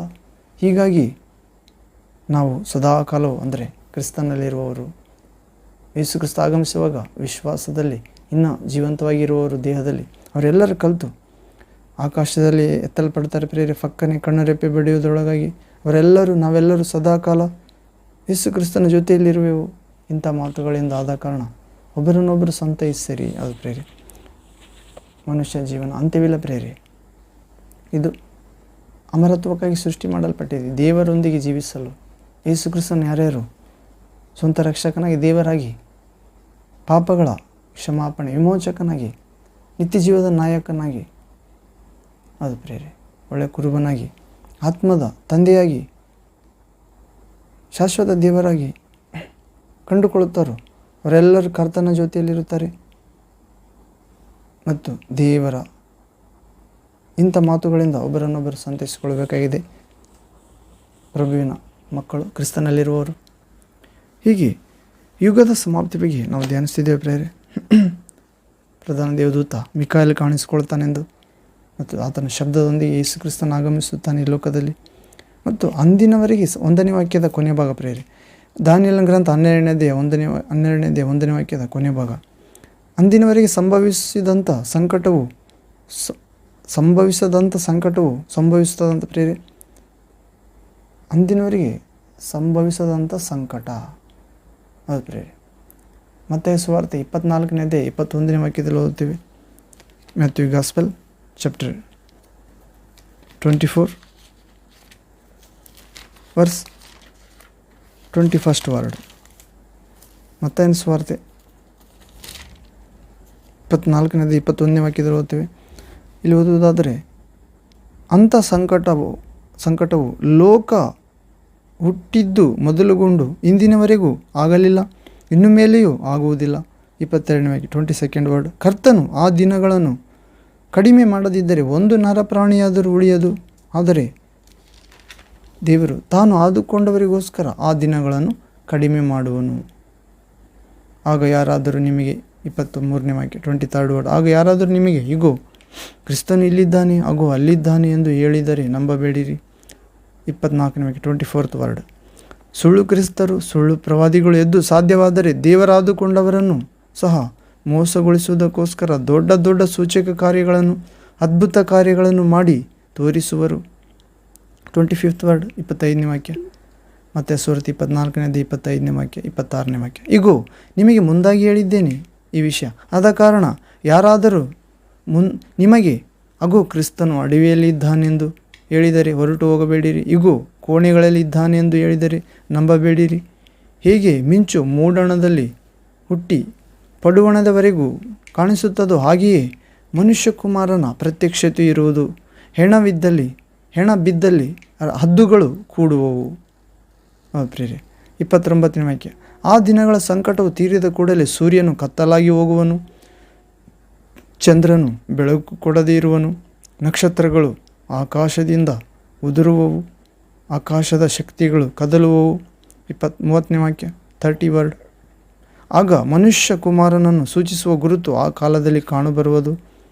ಆಗ ಭೂಲೋಕದಲ್ಲಿರುವ ಎಲ್ಲ ಕುಲದವರು ಎದೆ ಬಡಿದುಕೊಳ್ಳುವರು ಮತ್ತು ಮನುಷ್ಯ ಕುಮಾರನು ಬಲದಿಂದಲೂ ಬಹು ಮಹಿಮೆಯಿಂದಲೂ ಆಕಾಶದ ಮೇಘಗಳ ಮೇಲೆ ಬರುವುದನ್ನು ಕಾಣುವರು. 31ನೇ ವಾಕ್ಯ, 24ನೇ ಅಧ್ಯಾಯ ಮತ್ತು ಸುವಾರ್ತೆ 31ನೇ ವಾಕ್ಯ. Matthew gospel 24th chapter 31st word. ಆತನು ತುತ್ತೂರಿಯ ಮಹಾಶಬ್ದದಿಂದ ತನ್ನ ದೂತರನ್ನು ಕಳುಹಿಸುವನು. ಅವರು ಆತನು ಆದುಕೊಂಡವರನ್ನು ಆಕಾಶದ ಒಂದು ಕಡೆಯಿಂದ ಮತ್ತೊಂದು ಕಡೆಯವರೆಗೆ 4 ದಿಕ್ಕುಗಳಿಂದ ಒಟ್ಟುಗೂಡಿಸುವರು. ಹೌದು ಪ್ರೇರೆ, ಇಲ್ಲಿ ಯುಗದ ಸಮಾಪ್ತಿಯ ಬಗ್ಗೆ ಧ್ಯಾನಿಸ್ತಿದ್ದೇವೆ. ಲೋಕ ಉಂಟಾದಂದಿನಿಂದ ಏನು ಪ್ರೇರೆ, ಅಂಥ ಸಂಕಟ ಲೋಕ ಹುಟ್ಟಿದ್ದು ಮೊದಲುಗೊಂಡು ಇಂದಿನವರೆಗೆ ಆಗಲಿಲ್ಲ ಅಂತ ಪ್ರೇರೆ. ಹೌದು, ಇನ್ನು ಮೇಲೆ ಆಗುವುದಿಲ್ಲ. ಅಂದರೆ ಯಾವ ಸಂಕಟ ಇರ್ಬೋದು? ಹೌದು ಪ್ರೇರೆ, ಅಂದರೆ ಅಸಹ್ಯ ವಸ್ತು ಪವಿತ್ರ ಸ್ಥಾನದಲ್ಲಿ ನಿಂತಿರುವುದನ್ನು ಒಂದು ಸಂಕಟ ಕಾಣುವುದು. ಮತ್ತು ಯೂದಾಯದಲ್ಲಿರುವವರು ಬೆಟ್ಟಗಳಿಗೆ ಓಡಿ ಹೋಗಲಿ, ಮಾಳಿಗೆಯ ಮೇಲಿರುವವರು ತನ್ನ ಮನೆಯೊಳಗಿರುವುದನ್ನು ತೆಗೆದುಕೊಳ್ಳುವುದಕ್ಕೆ ಇಳಿಯದೆ, ಹೊಲದಲ್ಲಿರುವವನು ತನ್ನ ಹೊದಿಕೆಯನ್ನು ತೆಗೆದುಕೊಳ್ಳುವುದಕ್ಕೆ ಹಿಂತಿರುಗದೆ ಬಾರದೆ ಓಡಿ ಹೋಗಲಿ. ಆ ದಿನಗಳಲ್ಲಿ ಬಸುರಿಯರಿಗೂ ಮೊಲೆಕೂಸಿರುವ ಹೆಂಗಸರಿಗೂ ಆಗುವ ಕಷ್ಟವನ್ನು ಏನು ಹೇಳಲಿ? ಆಗ ಮಹಾಸಂಕಟ ಉಂಟಾಗುವುದರಿಂದ ನಿಮ್ಮ ಪಲಾಯನವು ಚಳಿಗಾಲದಲ್ಲಿ ಆಗಲಿ ಸಬ್ಬತ್ ದಿನದಲ್ಲಿ ಆಗಲಿ ಆಗಬಾರದೆಂದು ಪ್ರಾರ್ಥನೆ ಮಾಡಿರಿ. ಅಂಥ ಸಂಕಟವು ಲೋಕ ಹುಟ್ಟಿದ ಮೊದಲುಗೊಂಡು ಇಂದಿನವರೆಗೂ ಆಗಲಿಲ್ಲ, ಇನ್ನು ಮೇಲೆಯೂ ಆಗುವುದಿಲ್ಲ. ದೇವರು ಆ ದಿನಗಳನ್ನು ಕಡಿಮೆ ಮಾಡದಿದ್ದರೆ ಒಂದು ನರಪ್ರಾಣಿಯಾದರೂ ಉಳಿಯುವುದಿಲ್ಲ ಅಂತ ಪ್ರೇರೆ. ದೇವರು ತಾನು ಆದುಕೊಂಡವರಿಗೋಸ್ಕರ ಆ ದಿನಗಳನ್ನು ಕಡಿಮೆ ಮಾಡಿದ್ದಾನೆ. ಹೌದು, ಹೀಗೆ ಯುಗದ ಸಮಾಪ್ತಿಯಲ್ಲಿ ನಡೆಯುತ್ತದೆಂದು ಹೇಳ್ತಿದ್ದಾನೆ ಪ್ರೇರೆ. ವಿಶೇಷವಾದ ಆ ಸಂಕಟಗಳು, ಹೌದು ಪ್ರೇರೆ, ದೈಹಿಕ, ಬಾಹ್ಯ, ಆಂತರಿಕ, ಆತ್ಮ ಸಂಬಂಧವಾದ ಸಂಕಟ. ಈ ಕಾರ್ಯಗಳು ನಡೆಯುವಾಗ ಯಾರಾದರೂ ನಿಮಗೆ ಕ್ರಿಸ್ತನು ಇಲ್ಲಿದ್ದಾನೆ ಹಾಗೂ ಅಲ್ಲಿದ್ದಾನೆ, ಅಡವಿಯಲ್ಲಿದ್ದಾನೆ ಎಂದು ಹೇಳಿದರೆ ನೀವು ಮೋಸ ಹೋಗಬೇಡ್ರಿ, ಅವರಿಂದ ಹೋಗಬೇಡ್ರಿ. ಸಾಧ್ಯವಾದರೆ ಸುಳ್ಳು ಪ್ರವಾದಿಗಳು, ಸುಳ್ಳು ಕ್ರಿಸ್ತರು ಸಾಧ್ಯವಾದರೆ ದೇವರ ಆದುಕೊಂಡವರನ್ನು ಸಹ ಮೋಸಗೊಳಿಸುವಷ್ಟು ದೊಡ್ಡ ದೊಡ್ಡ ಸೂಚಕ ಕಾರ್ಯಗಳನ್ನು ಮಾಡಿ ತೋರಿಸ್ತಾರಂತ ಪ್ರೇರಿ. ಇದಕ್ಕಾಗಿ ನಾವು ಮುಂದಾಗಿ ಹೇಳಿದ್ದೇನೆಂದು ಯೇಸು ಕ್ರಿಸ್ತನು ಹೇಳ್ತಿದ್ದಾನೆ, ನೀವು ಮೋಸ ಹೋಗಬೇಡಿರಿ, ನೀವು ದೇವರ ಆದುಕೊಂಡವರು. ಯೇಸು ಇಲ್ಲಿದ್ದಾನೆ ಅಲ್ಲಿದ್ದಾನೆಂದು ಹೇಳುವುದಕ್ಕಾಗೋದಿಲ್ಲ. ಯೇಸು ಪೂರ್ವದಿಂದ ಪಶ್ಚಿಮದವರೆಗೂ, ಉತ್ತರದಿಂದ ದಕ್ಷಿಣವರೆಗೂ ಮಿಂಚುವ ಹಾಗೆ ಆತನ ಪ್ರತ್ಯಕ್ಷತೆ ಇರುತ್ತದೆ ಎಂದು ಹೇಳುತ್ತಿದ್ದಾನೆ ಪ್ರೇರೆ. ಅದರಿಂದ ಅಡವಿಯಲ್ಲಿ ಕ್ರಿಸ್ತ ಇದ್ದಾನೆಂದು ಹೇಳಿದರೆ ಹೊರಟು ಹೋಗಬೇಡಿರಿ. ಈಗ ಕೋಣೆಗಳಲ್ಲಿ, ರೂಮ್ನಲ್ಲಿ ಕ್ರಿಸ್ತ ಯೇಸು ಇದ್ದಾನೆಂದರೆ ಹೇಳಿದರೆ ನಂಬಬೇಡಿರಿ. ಮಿಂಚು ಮೂಡಣದಿಂದ ಹುಟ್ಟಿ ಪಡುವಣದವರೆಗೂ ಕಾಣಿಸುತ್ತದೆ, ಹಾಗೆಯೇ ದೇವಕುಮಾರನ ಪ್ರತ್ಯಕ್ಷತೆ ಇರುವುದು. ಮನುಷ್ಯಕುಮಾರ ಹೆಣ ಬಿದ್ದಲ್ಲಿ ಹದ್ದುಗಳು ಕೂಡುವವು. ಹೌದು ಪ್ರೇರೆ, ಹೀಗೆ ಆಕಾಶದ ಆ ದಿನಗಳಲ್ಲಿ ಸಂಕಟ ತೀರಿದ ನಂತರ ಸೂರ್ಯ ಕತ್ತಲಾಗ್ತಾನಂತ ಪ್ರೇರೆ, ಚಂದ್ರ ಬೆಳಕು ಕೊಡುವುದಿಲ್ಲ ಅಂತ, ಮತ್ತು ನಕ್ಷತ್ರಗಳು ಆಕಾಶದಿಂದ ಉದುರುತ್ತವಂತ, ಮತ್ತು ಆಕಾಶ ಶಕ್ತಿಗಳು ಕದಲುತ್ತವೆ. ಮನುಷ್ಯಕುಮಾರನು ಬಹು ಬಲದಿಂದಲೂ ಮಹಿಮೆಯಿಂದಲೂ ಆಕಾಶದ ಮೇಘದ ಮೇಲೆ ಬರುವುದನ್ನು ನೋಡ್ತಾರಂತ. ಮತ್ತು ಭೂಲೋಕದಲ್ಲಿರುವ ಎಲ್ಲ ಕುಲದವರು ಎದೆ ಬಡಿದುಕೊಳ್ಳುತ್ತಾರಂತ ಪ್ರೇರೆ. ಆಕಾಶದ ಮೇಘಗಳ ಮೇಲೆ ಬರುವುದನ್ನು ಕಂಡು ಆತನು ತುತ್ತೂರಿಯ ಮಹಾಶಬ್ದದಿಂದ ತನ್ನ ದೂತರನ್ನು ಕಳುಹಿಸುತ್ತಾನಂತ. ಹೌದು, ಅವರು ಆತನು ಆದುಕೊಂಡವರನ್ನು, ಯೇಸು ಕ್ರಿಸ್ತನು ತಾನು ಆದುಕೊಂಡವರನ್ನು, ಆತನ ವಿಶ್ವಾಸ ಇಟ್ಟವರನ್ನು, ಕೊನೆಯವರೆಗೆ ವಿಶ್ವಾಸ ಕಾಪಾಡಿಕೊಂಡವರನ್ನು, ಕ್ರಿಸ್ತನಲ್ಲಿ ಮೃತರಾದವರನ್ನು, ವಿಶ್ವಾಸದಲ್ಲಿ ಕಣ್ಮುಚ್ಚಿದವರನ್ನು, ಹೌದು ಪ್ರೇರೆ, ಪಾಪಕ್ಕೆ ರಾಜಿ ಪಡೆದವರನ್ನು, ಸೈತಾನನೊಂದಿಗೆ ಸಂಬಂಧ ಇಲ್ಲದವರನ್ನು, ಆಕಾಶದ ಒಂದು ಕಡೆಯಿಂದ ಮತ್ತೊಂದು ಕಡೆಯವರೆಗೆ 4 ದಿಕ್ಕುಗಳಿಂದ ಒಟ್ಟುಗೂಡಿಸ್ತಾರಂತ ಪ್ರೇರೆ. ಹೌದು, ಹೀಗೆ ಯುಗದ ಸಮಾಪ್ತಿಯಲ್ಲಿ ದೇವರನ್ನು ಪ್ರೀತಿಸುವವರಿಗೂ ಪ್ರೀತಿಸದವರಿಗೂ, ಬುದ್ಧಿವಂತರಿಗೂ ಬುದ್ಧಿ ಇಲ್ಲದವರಿಗೂ, ವಾಕ್ಯ ಎಂಬ ಬಂಡೆಯ ಮೇಲೆ ಮನೆ ಕಟ್ಟಿದವರಿಗೂ ಕಟ್ಟದವರಿಗೂ, ಬುದ್ಧಿ ಇಲ್ಲದ ಕನ್ನಿಕೆಯರಿಗೂ ಬುದ್ಧಿವಂತ ಕನ್ನಿಕೆಯರಿಗೂ ವಿಚಾರಣೆ ಅಥವಾ ಪ್ರತಿಫಲ ಉಂಟಾಗುತ್ತದೆ ಪ್ರೇರೆ. ಆಕಾಶದ ಒಂದು ಕಡೆಯಿಂದ ಇನ್ನೊಂದು ಕಡೆಗೆ ತನ್ನ ದೂತರನ್ನು ಕಳುಹಿಸಿ ದೇವರು ಅವರನ್ನು ಸಮಾಧಿಯಿಂದ ಎಬ್ಬಿಸ್ತಾನೆ ಪ್ರೇರೆ. ಹೀಗೆ ಯುಗದ ಸಮಾಪ್ತಿಯಲ್ಲಿ ನಡೆಯುತ್ತದೆಂದು ನಾವು ನೋಡುತ್ತೇವೆ. ಮತ್ತು ಪ್ರಕಟಣೆ ಗ್ರಂಥದಲ್ಲಿ ಕೂಡ ನೋಡುತ್ತೇವೆ ಪ್ರೇರೆ. 16ನೇ ಅಧ್ಯಾಯ 18ನೇ ವಾಕ್ಯ, revolution chapter 16 verse 18th word. ಪ್ರಕಟಣೆ ಗ್ರಂಥ 16ನೇ ಅಧ್ಯಾಯ 18ನೇ ವಾಕ್ಯ. ಇಲ್ಲಿ ಓದುವುದಾದರೆ, ಆಗ ಮಿಂಚುಗಳು, ವಾಣಿಗಳು, ಗುಡುಗುಗಳು ಉಂಟಾದವು. ಇದಲ್ಲದೆ ಮಹಾಭೂಕಂಪವಾಯಿತು. ಮನುಷ್ಯರು ಭೂಮಿಯ ಮೇಲೆ ಇದ್ದಂದಿನಿಂದ ಅಂಥ ದೊಡ್ಡ ಭೂಕಂಪವಾಗಲಿಲ್ಲ. ಹೌದು ಪ್ರೇರೆ. ಹೀಗೆ ಇಲ್ಲಿ ನಾವು ನೋಡುತ್ತೇವೆ, ಯೇಸು ಕ್ರಿಸ್ತನ ಆಗಮನದಲ್ಲಿ ಪ್ರಭು ಕಳ್ಳನಂತೆ ಬರುವ ದಿವಸಗಳಲ್ಲಿ, ಮತ್ತು ನಾವು 15ನೇ ವಾಕ್ಯ ನೋಡೋದಾದ ಪ್ರಕಟಣೆ ಗ್ರಂಥ 16ನೇ ಅಧ್ಯಾಯ 15ನೇ ವಾಕ್ಯ, ಈಗ ಕಳ್ಳನು ಬರುವಂತೆ ಬರುತ್ತೇನೆ, ತಾನು ನಿರ್ವಾಣನಾಗಿ ತಿರುಗಾಡಿ ಅವಮಾನಕ್ಕೆ ಗುರಿಯಾದೇನೆಂದು ಎಚ್ಚರವಾಗಿದ್ದು ತನ್ನ ವಸ್ತ್ರಗಳನ್ನು ಕಾಪಾಡಿಕೊಳ್ಳುವವನು ಧನ್ಯನು. ಅದು ಪ್ರೇರೆ. ಹೀಗೆ ಆ ಸಮಯದಲ್ಲಿ ಭೂಕಂಪ ಉಂಟಾಗುತ್ತದೆ ಪ್ರೇರೆ. ಭೂಮಿಯ ಮೇಲೆ ಇದ್ದಂದಿನಿಂದ ಅಂಥ ದೊಡ್ಡ ಭೂಕಂಪ ಆಗಲಿಲ್ಲ ಅಂತ. ಯುಗದ ಸಮಾಪ್ತಿಯಲ್ಲಿ ಅಂಥ ಭೂಕಂಪಗಳು ಉಂಟಾಗುತ್ತವೆ. ಆನೆಕಲ್ಲಿನ ಮಳೆ, ಆಕಾಶದಿಂದ ಮನುಷ್ಯರ ಮೇಲೆ ದೊಡ್ಡ ಆನೆಕಲ್ಲಿನ ಮಳೆ ಸುರಿಯುತ್ತದೆ. ಒಂದೊಂದು ಕಲ್ಲು ಹೆಚ್ಚು ಕಡಿಮೆ 4 ಮೊಣ ತೂಕದಂತಿರುತ್ತದೆ ಪ್ರೇರೆ. ಮಳೆಯ ಕಾಟವು ಬಹಳ ಹೆಚ್ಚಾಗುತ್ತದಂತ. ಮಳೆಯಲ್ಲಿ ಸಿಕ್ಕಿಕೊಂಡ ಮನುಷ್ಯರು ದೇವರನ್ನು ದೂಷಿಸುತ್ತಾರಂತ ಪ್ರೇರೆ. ಪ್ರಕಟಣೆ ಗ್ರಂಥ 16ನೇ ಅಧ್ಯಾಯ 20-21ನೇ ವಾಕ್ಯದಲ್ಲಿ ಓದುತ್ತೇವೆ. ದ್ವೀಪಗಳೆಲ್ಲ ಓಡಿ ಹೋಗುತ್ತವಂತ, ಬೆಟ್ಟಗಳು ಸಿಕ್ಕದೆ ಹೋಗುತ್ತವಂತ. ಆಕಾಶದಿಂದ ಮನುಷ್ಯರ ಮೇಲೆ ದೊಡ್ಡ ಆನೆಕಲ್ಲಿನ ಮಳೆ ಮತ್ತು 4 ಮೊಣ ತೂಕದಷ್ಟಿರುವ ಆನೆಕಲ್ಲಿನ ಮಳೆ ಮತ್ತು ಮಳೆ ಕಾಟ ಬಹಳ ಹೆಚ್ಚಾಗುತ್ತದಂತ. ಮಳೆಯಲ್ಲಿ ಸಿಕ್ಕಿಕೊಂಡ ಜನರು ದೇವರನ್ನು ದೂಷಿಸುತ್ತಾರೆ. ಇದು ಯುಗದ ಸಮಾಪ್ತಿಯಲ್ಲಿ ನಡೆಯುವ ಕಾರ್ಯ ಪ್ರೇರೆ. ಹೀಗೆ ನಾವು ಇನ್ನೊಂದು ವಾಕ್ಯ ನೋಡೋದಾದರೆ, ವಿಮೋಚನಾ ಕಾಂಡ 32ನೇ ಅಧ್ಯಾಯ 32ನೇ ವಾಕ್ಯ 33ನೇ ವಾಕ್ಯ ಪ್ರೇರೆ. Exodus chapter 32 verse 32nd 33rd word. ವಿಮೋಚನಾ ಕಾಂಡ 32ನೇ ಅಧ್ಯಾಯ 32ನೇ ವಾಕ್ಯ. ಅವರ ಪಾಪವನ್ನು ಕ್ಷಮಿಸಬೇಕು, ಇಲ್ಲವಾದರೆ ನೀನು ಬರೆದಿರುವ ಜೀವಿತರ ಪಟ್ಟಿಯಿಂದ ನನ್ನ ಹೆಸರನ್ನು ಅಳಿಸಿ ಬಿಡಬೇಕೆಂದು ಕೇಳಿಕೊಳ್ಳುತ್ತೇನೆ ಎಂದು ಪ್ರಾರ್ಥಿಸಿದನು. ಅಂದರೆ ಮಿಕಾಯಲ್ ದೇವದೂತನು ಕಾಣಿಸಿಕೊಳ್ಳುತ್ತಾನೆ ಆ ಕಾಲದಲ್ಲಿ, ಮತ್ತು ಗಾಬ್ರಿಯೇಲನು ದಾನಿಯೇಲನಿಗೆ ಸಂದೇಶ ತೆಗೆದುಕೊಂಡು ಬಂದಿರುತ್ತಾನೆ ಪ್ರೇರೆ. ಆ ಇಂದಿನವರೆಗೆ ಆ ಭೂಮಿಯು ಉಂಟಾದ ಮೊಟ್ಟ ಮೊದಲ ಜನಾಂಗ ಉಂಟಾದ ಅಂದಿನವರೆಗೆ ಸಂಭವಿಸಿದಂಥ ಕಾಟವು ಸಂಭವಿಸುವುದು, ಮತ್ತು ಆಗ ನಿನ್ನ ಜನರೊಳಗೆ ಯಾರ ಹೆಸರುಗಳು ಜೀವಬಾಧ್ಯರ ಪಟ್ಟಿಯಲ್ಲಿ ಸಿಕ್ಕುವವೋ ಅವರೆಲ್ಲರೂ ರಕ್ಷಿಸಲ್ಪಡುವರು. ಅದು ಪ್ರೇರೆ.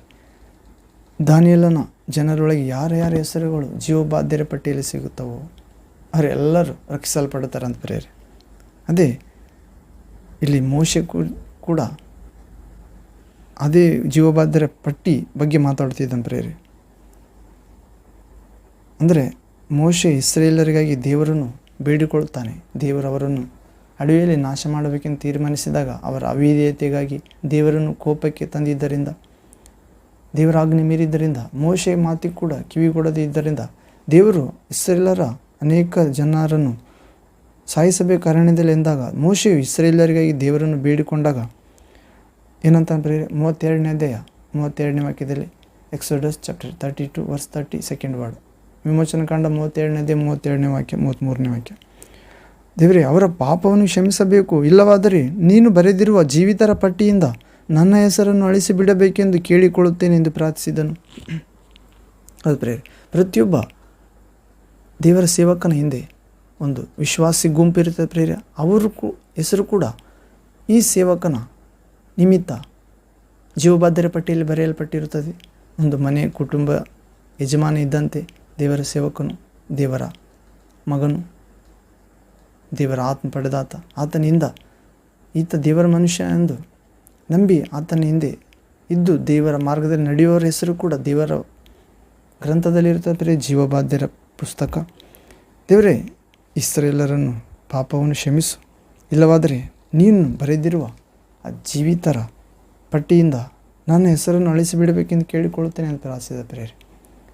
ಹೌದು, ಇಂದು ಅನೇಕ ಸೇವಕರು ಕೂಡ ಅದೇ ರೀತಿ ಪ್ರಾರ್ಥಿಸಬೇಕಾಗಿದೆ ಪ್ರೇರೆ. ಅವರ ಸಭೆಯ ಜನರಿಗಾಗಿ, ಅವರ ಕುಟುಂಬ ಜನರಿಗಾಗಿ, ಇನ್ನಿತರೆ ಸಭೆಯವರಿಗಾಗಿ, ಎಲ್ಲ ಕ್ರೈಸ್ತರಿಗಾಗಿ.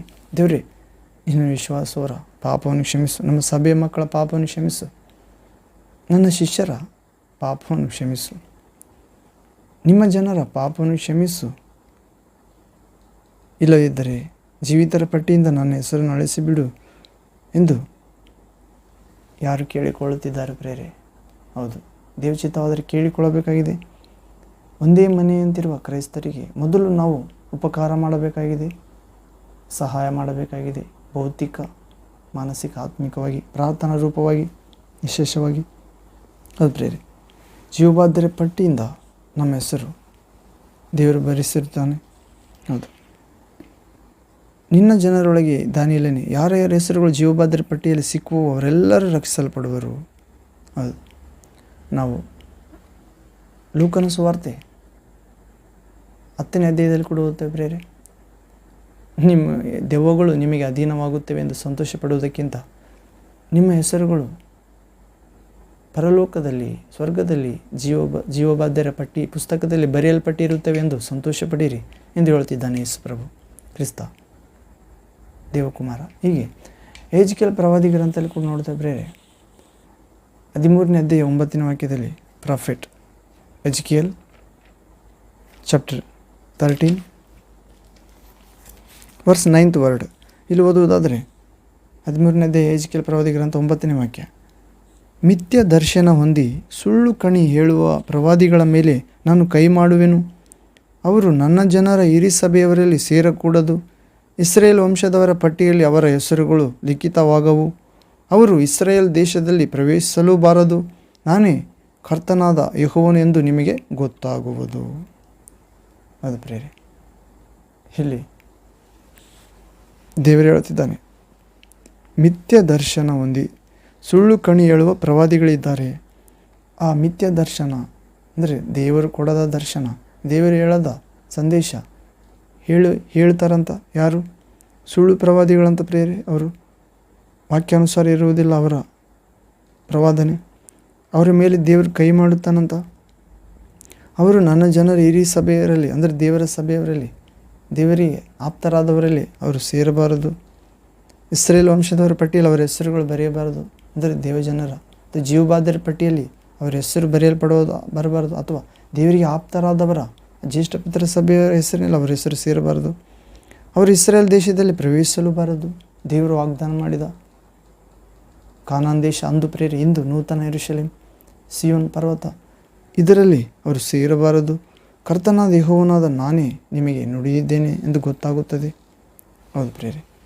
ಇದು ಯಾಕೆ ಓದುತ್ತಿದ್ದೇವೆ ಅಂದರೆ ಪ್ರೇರೆ, ಇಲ್ಲಿ ನಾವು ಧೂಳಿನ 2ನೇ ವಾಕ್ಯ ಯುಗ ಸಮಾಪ್ತಿ ಬಗ್ಗೆ ದಾನಿಯೇಲನ ಗ್ರಂಥ 12ನೇ ಅಧ್ಯಾಯ 2ನೇ ವಾಕ್ಯ, ಧೂಳಿನ ನೆಲದಲ್ಲಿ ಒಳಗೆ ದೀರ್ಘ ನಿದ್ರೆ ಮಾಡುವವರಲ್ಲಿ ಅನೇಕರು ಎಚ್ಚೆತ್ತುಕೊಳ್ತಾರೆ ಅಂತ ಪ್ರೇರೆ. ಹೌದು, ಯಾರು ಜೀವಬಾಧ್ಯರ ಪಟ್ಟಿಯಲ್ಲಿ ಹೆಸರು ಯಾರ್ಯಾರು ಸಿಕ್ಕಲಿಲ್ಲವೋ ಅವರು ರಕ್ಷಿಸಲ್ಪಡುವುದಿಲ್ಲ. ಸುಳ್ಳು ಪ್ರವಾದಿಗಳ ರಕ್ಷಿಸಲ್ಪಡುವುದಿಲ್ಲ, ಮಿಥ್ಯ ಪ್ರವಾದನೆ ಮಾಡುವ ರಕ್ಷಿಸಲ್ಪಡುವುದಿಲ್ಲ ಪ್ರೇರೆ. ಹೌದು, ಹೀಗೆ ವಾಕ್ಯಾನುಸಾರ ಸೇವೆ ಮಾಡದವರು ರಕ್ಷಿಸಲ್ಪಡುವುದಿಲ್ಲ. ವಾಕ್ಯಾನುಸಾರ ಆರಾಧಿಸದವರು ರಕ್ಷಿಸಲ್ಪಡುವುದಿಲ್ಲ. ಹೀಗೆ ಅವರ ಹೆಸರು ಜೀವಬಾಧ್ಯರ ಪಟ್ಟಿಯಲ್ಲಿ ಸಿಕ್ಕುವುದಿಲ್ಲ. ಆದರೆ ಧೂಳಿನ ನೆಲದೊಳಗೆ, ದಾನಿಯೇಲನೇ, ಧೂಳಿನ ನೆಲದೊಳಗೆ ದೀರ್ಘ ನಿದ್ರೆ ಮಾಡುವವರೆಲ್ಲ ಅನೇಕರು ಎಚ್ಚೆತ್ತುಕೊಳ್ಳುವರು. ಕೆಲವರು ನಿತ್ಯ ಜೀವವನ್ನು, ಕೆಲವರು ನಿಂದನ, ನಿತ್ಯ ತಿರಸ್ಕಾರಗಳನ್ನು ಅನುಭವಿಸುವರು. ಹೌದು, ಧೂಳಿನ ನೆಲದೊಳಗೆ ದೀರ್ಘ ನಿದ್ರೆ ಮಾಡುವವರಲ್ಲಿ ಅನೇಕರು ಎಚ್ಚೆತ್ತುಕೊಳ್ತಾರೆ ಅಂತ ಪ್ರೇರೆ. ನಾವು ವಾಕ್ಯ ನೋಡುವುದಾದರೆ ಪ್ರೇರೆ, ಯೋಹಾನನ ಸುವಾರ್ತೆ 11ನೇ ಅಧ್ಯಾಯ 11ನೇ ವಾಕ್ಯದಲ್ಲಿ ಓದ್ತೇವೆ. John gospel chapter 11 verse 11th word. ಇಲ್ಲಿ ಓದುವುದಾದರೆ, ಈ ಮಾತುಗಳನ್ನು ಹೇಳಿದ ಮೇಲೆ ಅವರಿಗೆ, ನಮ್ಮ ಮಿತ್ರನಾದ ಲಾಜರನು ನಿದ್ರೆ ಮಾಡುತ್ತಾನೆ, ನಾನು ಅವನನ್ನು ನಿದ್ರೆಯಿಂದ ಎಬ್ಬಿಸುವುದಕ್ಕಾಗಿ ಹೋಗುತ್ತೇನೆ ಎಂದು ಯೇಸು ಹೇಳ್ತಿದ್ದಾನೆ ಪ್ರೇರೆ. ಅಂದರೆ ನಿದ್ರೆ ಮಾಡುತ್ತಿರುತ್ತಾನೆ ಲಾಜರನು. ಯೇಸುವಿನ ಬಳಿಗೆ ವಾರ್ತೆ ಕಳಿಸುತ್ತಾರೆ, ಸುದ್ದಿ. ನಿನ್ನ ಆಪ್ತ ಮಿತ್ರ ಶಿಷ್ಯನು ಲಾಜರನು ಅಸ್ವಸ್ಥನಾಗಿದ್ದಾನೆ, ಬಂದು ಗುಣಪಡಿಸು ಎಂದು ಯೇಸುವಿಗೆ ಸಂದೇಶ ಕಳಿಸಿದಾಗ 2 ದಿನ ಪ್ರಯಾಣದಷ್ಟು. ಅಂತ ಪ್ರಭು ಬರುವುದಿಲ್ಲ. ಈ ಮರಣ ಅಂದರೆ ಈ ರೋಗ, ಅನಾರೋಗ್ಯ ಮರಣಕ್ಕಾಗಿ ಬಂದಿದ್ದಲ್ಲ ಎಂದು ಹೇಳುತ್ತಾನೆ. ನಂತರ 2 ದಿನ ನಂತರ, ಇನ್ನೊಂದು ದಿನ ನಂತರ, ಟೋಟಲ್ 2 ದಿನ ನಂತರ ಸಾವಿನ ಸುದ್ದಿ ಬರುತ್ತದೆ. ಒಂದು ದಿನ ಅಸ್ವಸ್ಥತೆ ಸುದ್ದಿ ಬರುತ್ತದೆ, 2ನೇ ದಿನ ಸಾವಿನ ಸುದ್ದಿ ಬರುತ್ತದೆ. ಹೀಗೆ ಯೇಸು ಶಿಷ್ಯರಿಗೆ ಹೇಳ್ತಾನೆ, ಈಗ ಹೋಗೋಣ ನಡೀರಿ ಅಂದಾಗ, ಸ್ವಾಮಿ ಆಗಲೇ ಹೋಗಿದ್ದರೆ ಬದುಕುತ್ತಿದ್ನಲ್ಲ, ಮರಣಕ್ಕಾಗಿ ಬಂದಿಲ್ಲ ಅಂದೆ. ಹೌದು, ಲಾಜರ್ ನಿದ್ರಿಸ್ತಿದ್ದಾನೆ, ಎಬ್ಬಿಸಲು ಹೋಗೋಣ ಎಂದಾಗ, ನಿದ್ರಿಸಿದರೆ ಎದ್ದೇಳ್ತಾನೆ ಬಿಡಿ ಸ್ವಾಮಿ ಅಂತಾರೆ. ಆದರೆ ಅದು ಮರಣ ನಿದ್ರೆಯ ಕುರಿತು ಅವರಿಗೆ ಅರ್ಥ ಆಗಲಿಲ್ಲ. ಲಾಜರನು ಸತ್ತಿದ್ದಾನೆ, ಹೋಗೋಣ ಬನ್ನಿ ಆತನನ್ನು ಬದುಕಿಸಲು, ಎಬ್ಬಿಸಲು ಎಂದು ಹೇಳಿದಾಗ ಅವರೆಲ್ಲರೂ ಬರುತ್ತಾರೆ ಪ್ರೇರೆ. ಆದ್ದರಿಂದ ಅಲ್ಲಿ ಲಾಜರನನ್ನು ಎಬ್ಬಿಸುತ್ತಾನೆ ಪ್ರೇರೆ. ಬಂದು ಧೂಳಿನ ನೆಲದೊಳಗೆ ಲಾಜರನ್ನು ಸೇರಿರುತ್ತಾನೆ, ಗವಿಯಲ್ಲಿ ಇಟ್ಟಿರುತ್ತಾರೆ ಆತನನ್ನು. 4 ದಿವಸ ಆಗಿರುತ್ತದೆ. ಹೌದು, ಅದೇ ರೀತಿ ಲಾಜರನನ್ನು ಎಬ್ಬಿಸಿದಂತೆ ಯೇಸು ಕ್ರಿಸ್ತನು ಧೂಳಿನ ನೆಲದೊಳಗೆ ಅಥವಾ ಮಣ್ಣಿನೊಳಗೆ ಮುಚ್ಚಿಟ್ಟರು ಕೂಡ ದೀರ್ಘ ನಿದ್ರೆ ಮಾಡುವವರೆಲ್ಲ ಅನೇಕರು ಎಚ್ಚೆತ್ತುಕೊಳ್ತಾರೆ ಅಂತ ಪ್ರೇರೆ. ಯೇಸು ಕ್ರಿಸ್ತನ ಆಗಮನದಲ್ಲಿ ದೇವರ ಆಜ್ಞಾಘೋಷದೊಡನೆ ದೇವರು ಆಗಮಿಸಿದಾಗ, ಪ್ರಧಾನ ದೂತನ ತುತ್ತೂರಿಯೊಡನೆ ಆಗಮಿಸಿದಾಗ ಈ ಲೋಕದಲ್ಲಿ, ಹೌದು, ಅನೇಕರು ಎಚ್ಚೆತ್ತುಕೊಳ್ತಾರೆ. ಕೆಲವರು ನಿತ್ಯ ಜೀವವನ್ನು, ಕೆಲವರು ನಿಂದನ, ನಿತ್ಯ ತಿರಸ್ಕಾರಗಳನ್ನು ಅನುಭವಿಸ್ತಾರೆ ಅಂತ ಪ್ರೇರೆ. ಕೆಲವರು ನಿತ್ಯ ಜೀವ ಅನುಭವಿಸ್ತಾರಂತ, ಕೆಲವರು ನಿತ್ಯ ನಿಂದನ ತಿರಸ್ಕಾರಗಳು. ಹೌದು ಪ್ರೇರೆ, ನಾವು ಮತ್ತಾಯ ಸುವಾರ್ತೆ 7ನೇ ಅಧ್ಯಾಯ 21ನೇ ವಾಕ್ಯ ಭಾಗದಿಂದ ನೋಡುತ್ತೇವೆ.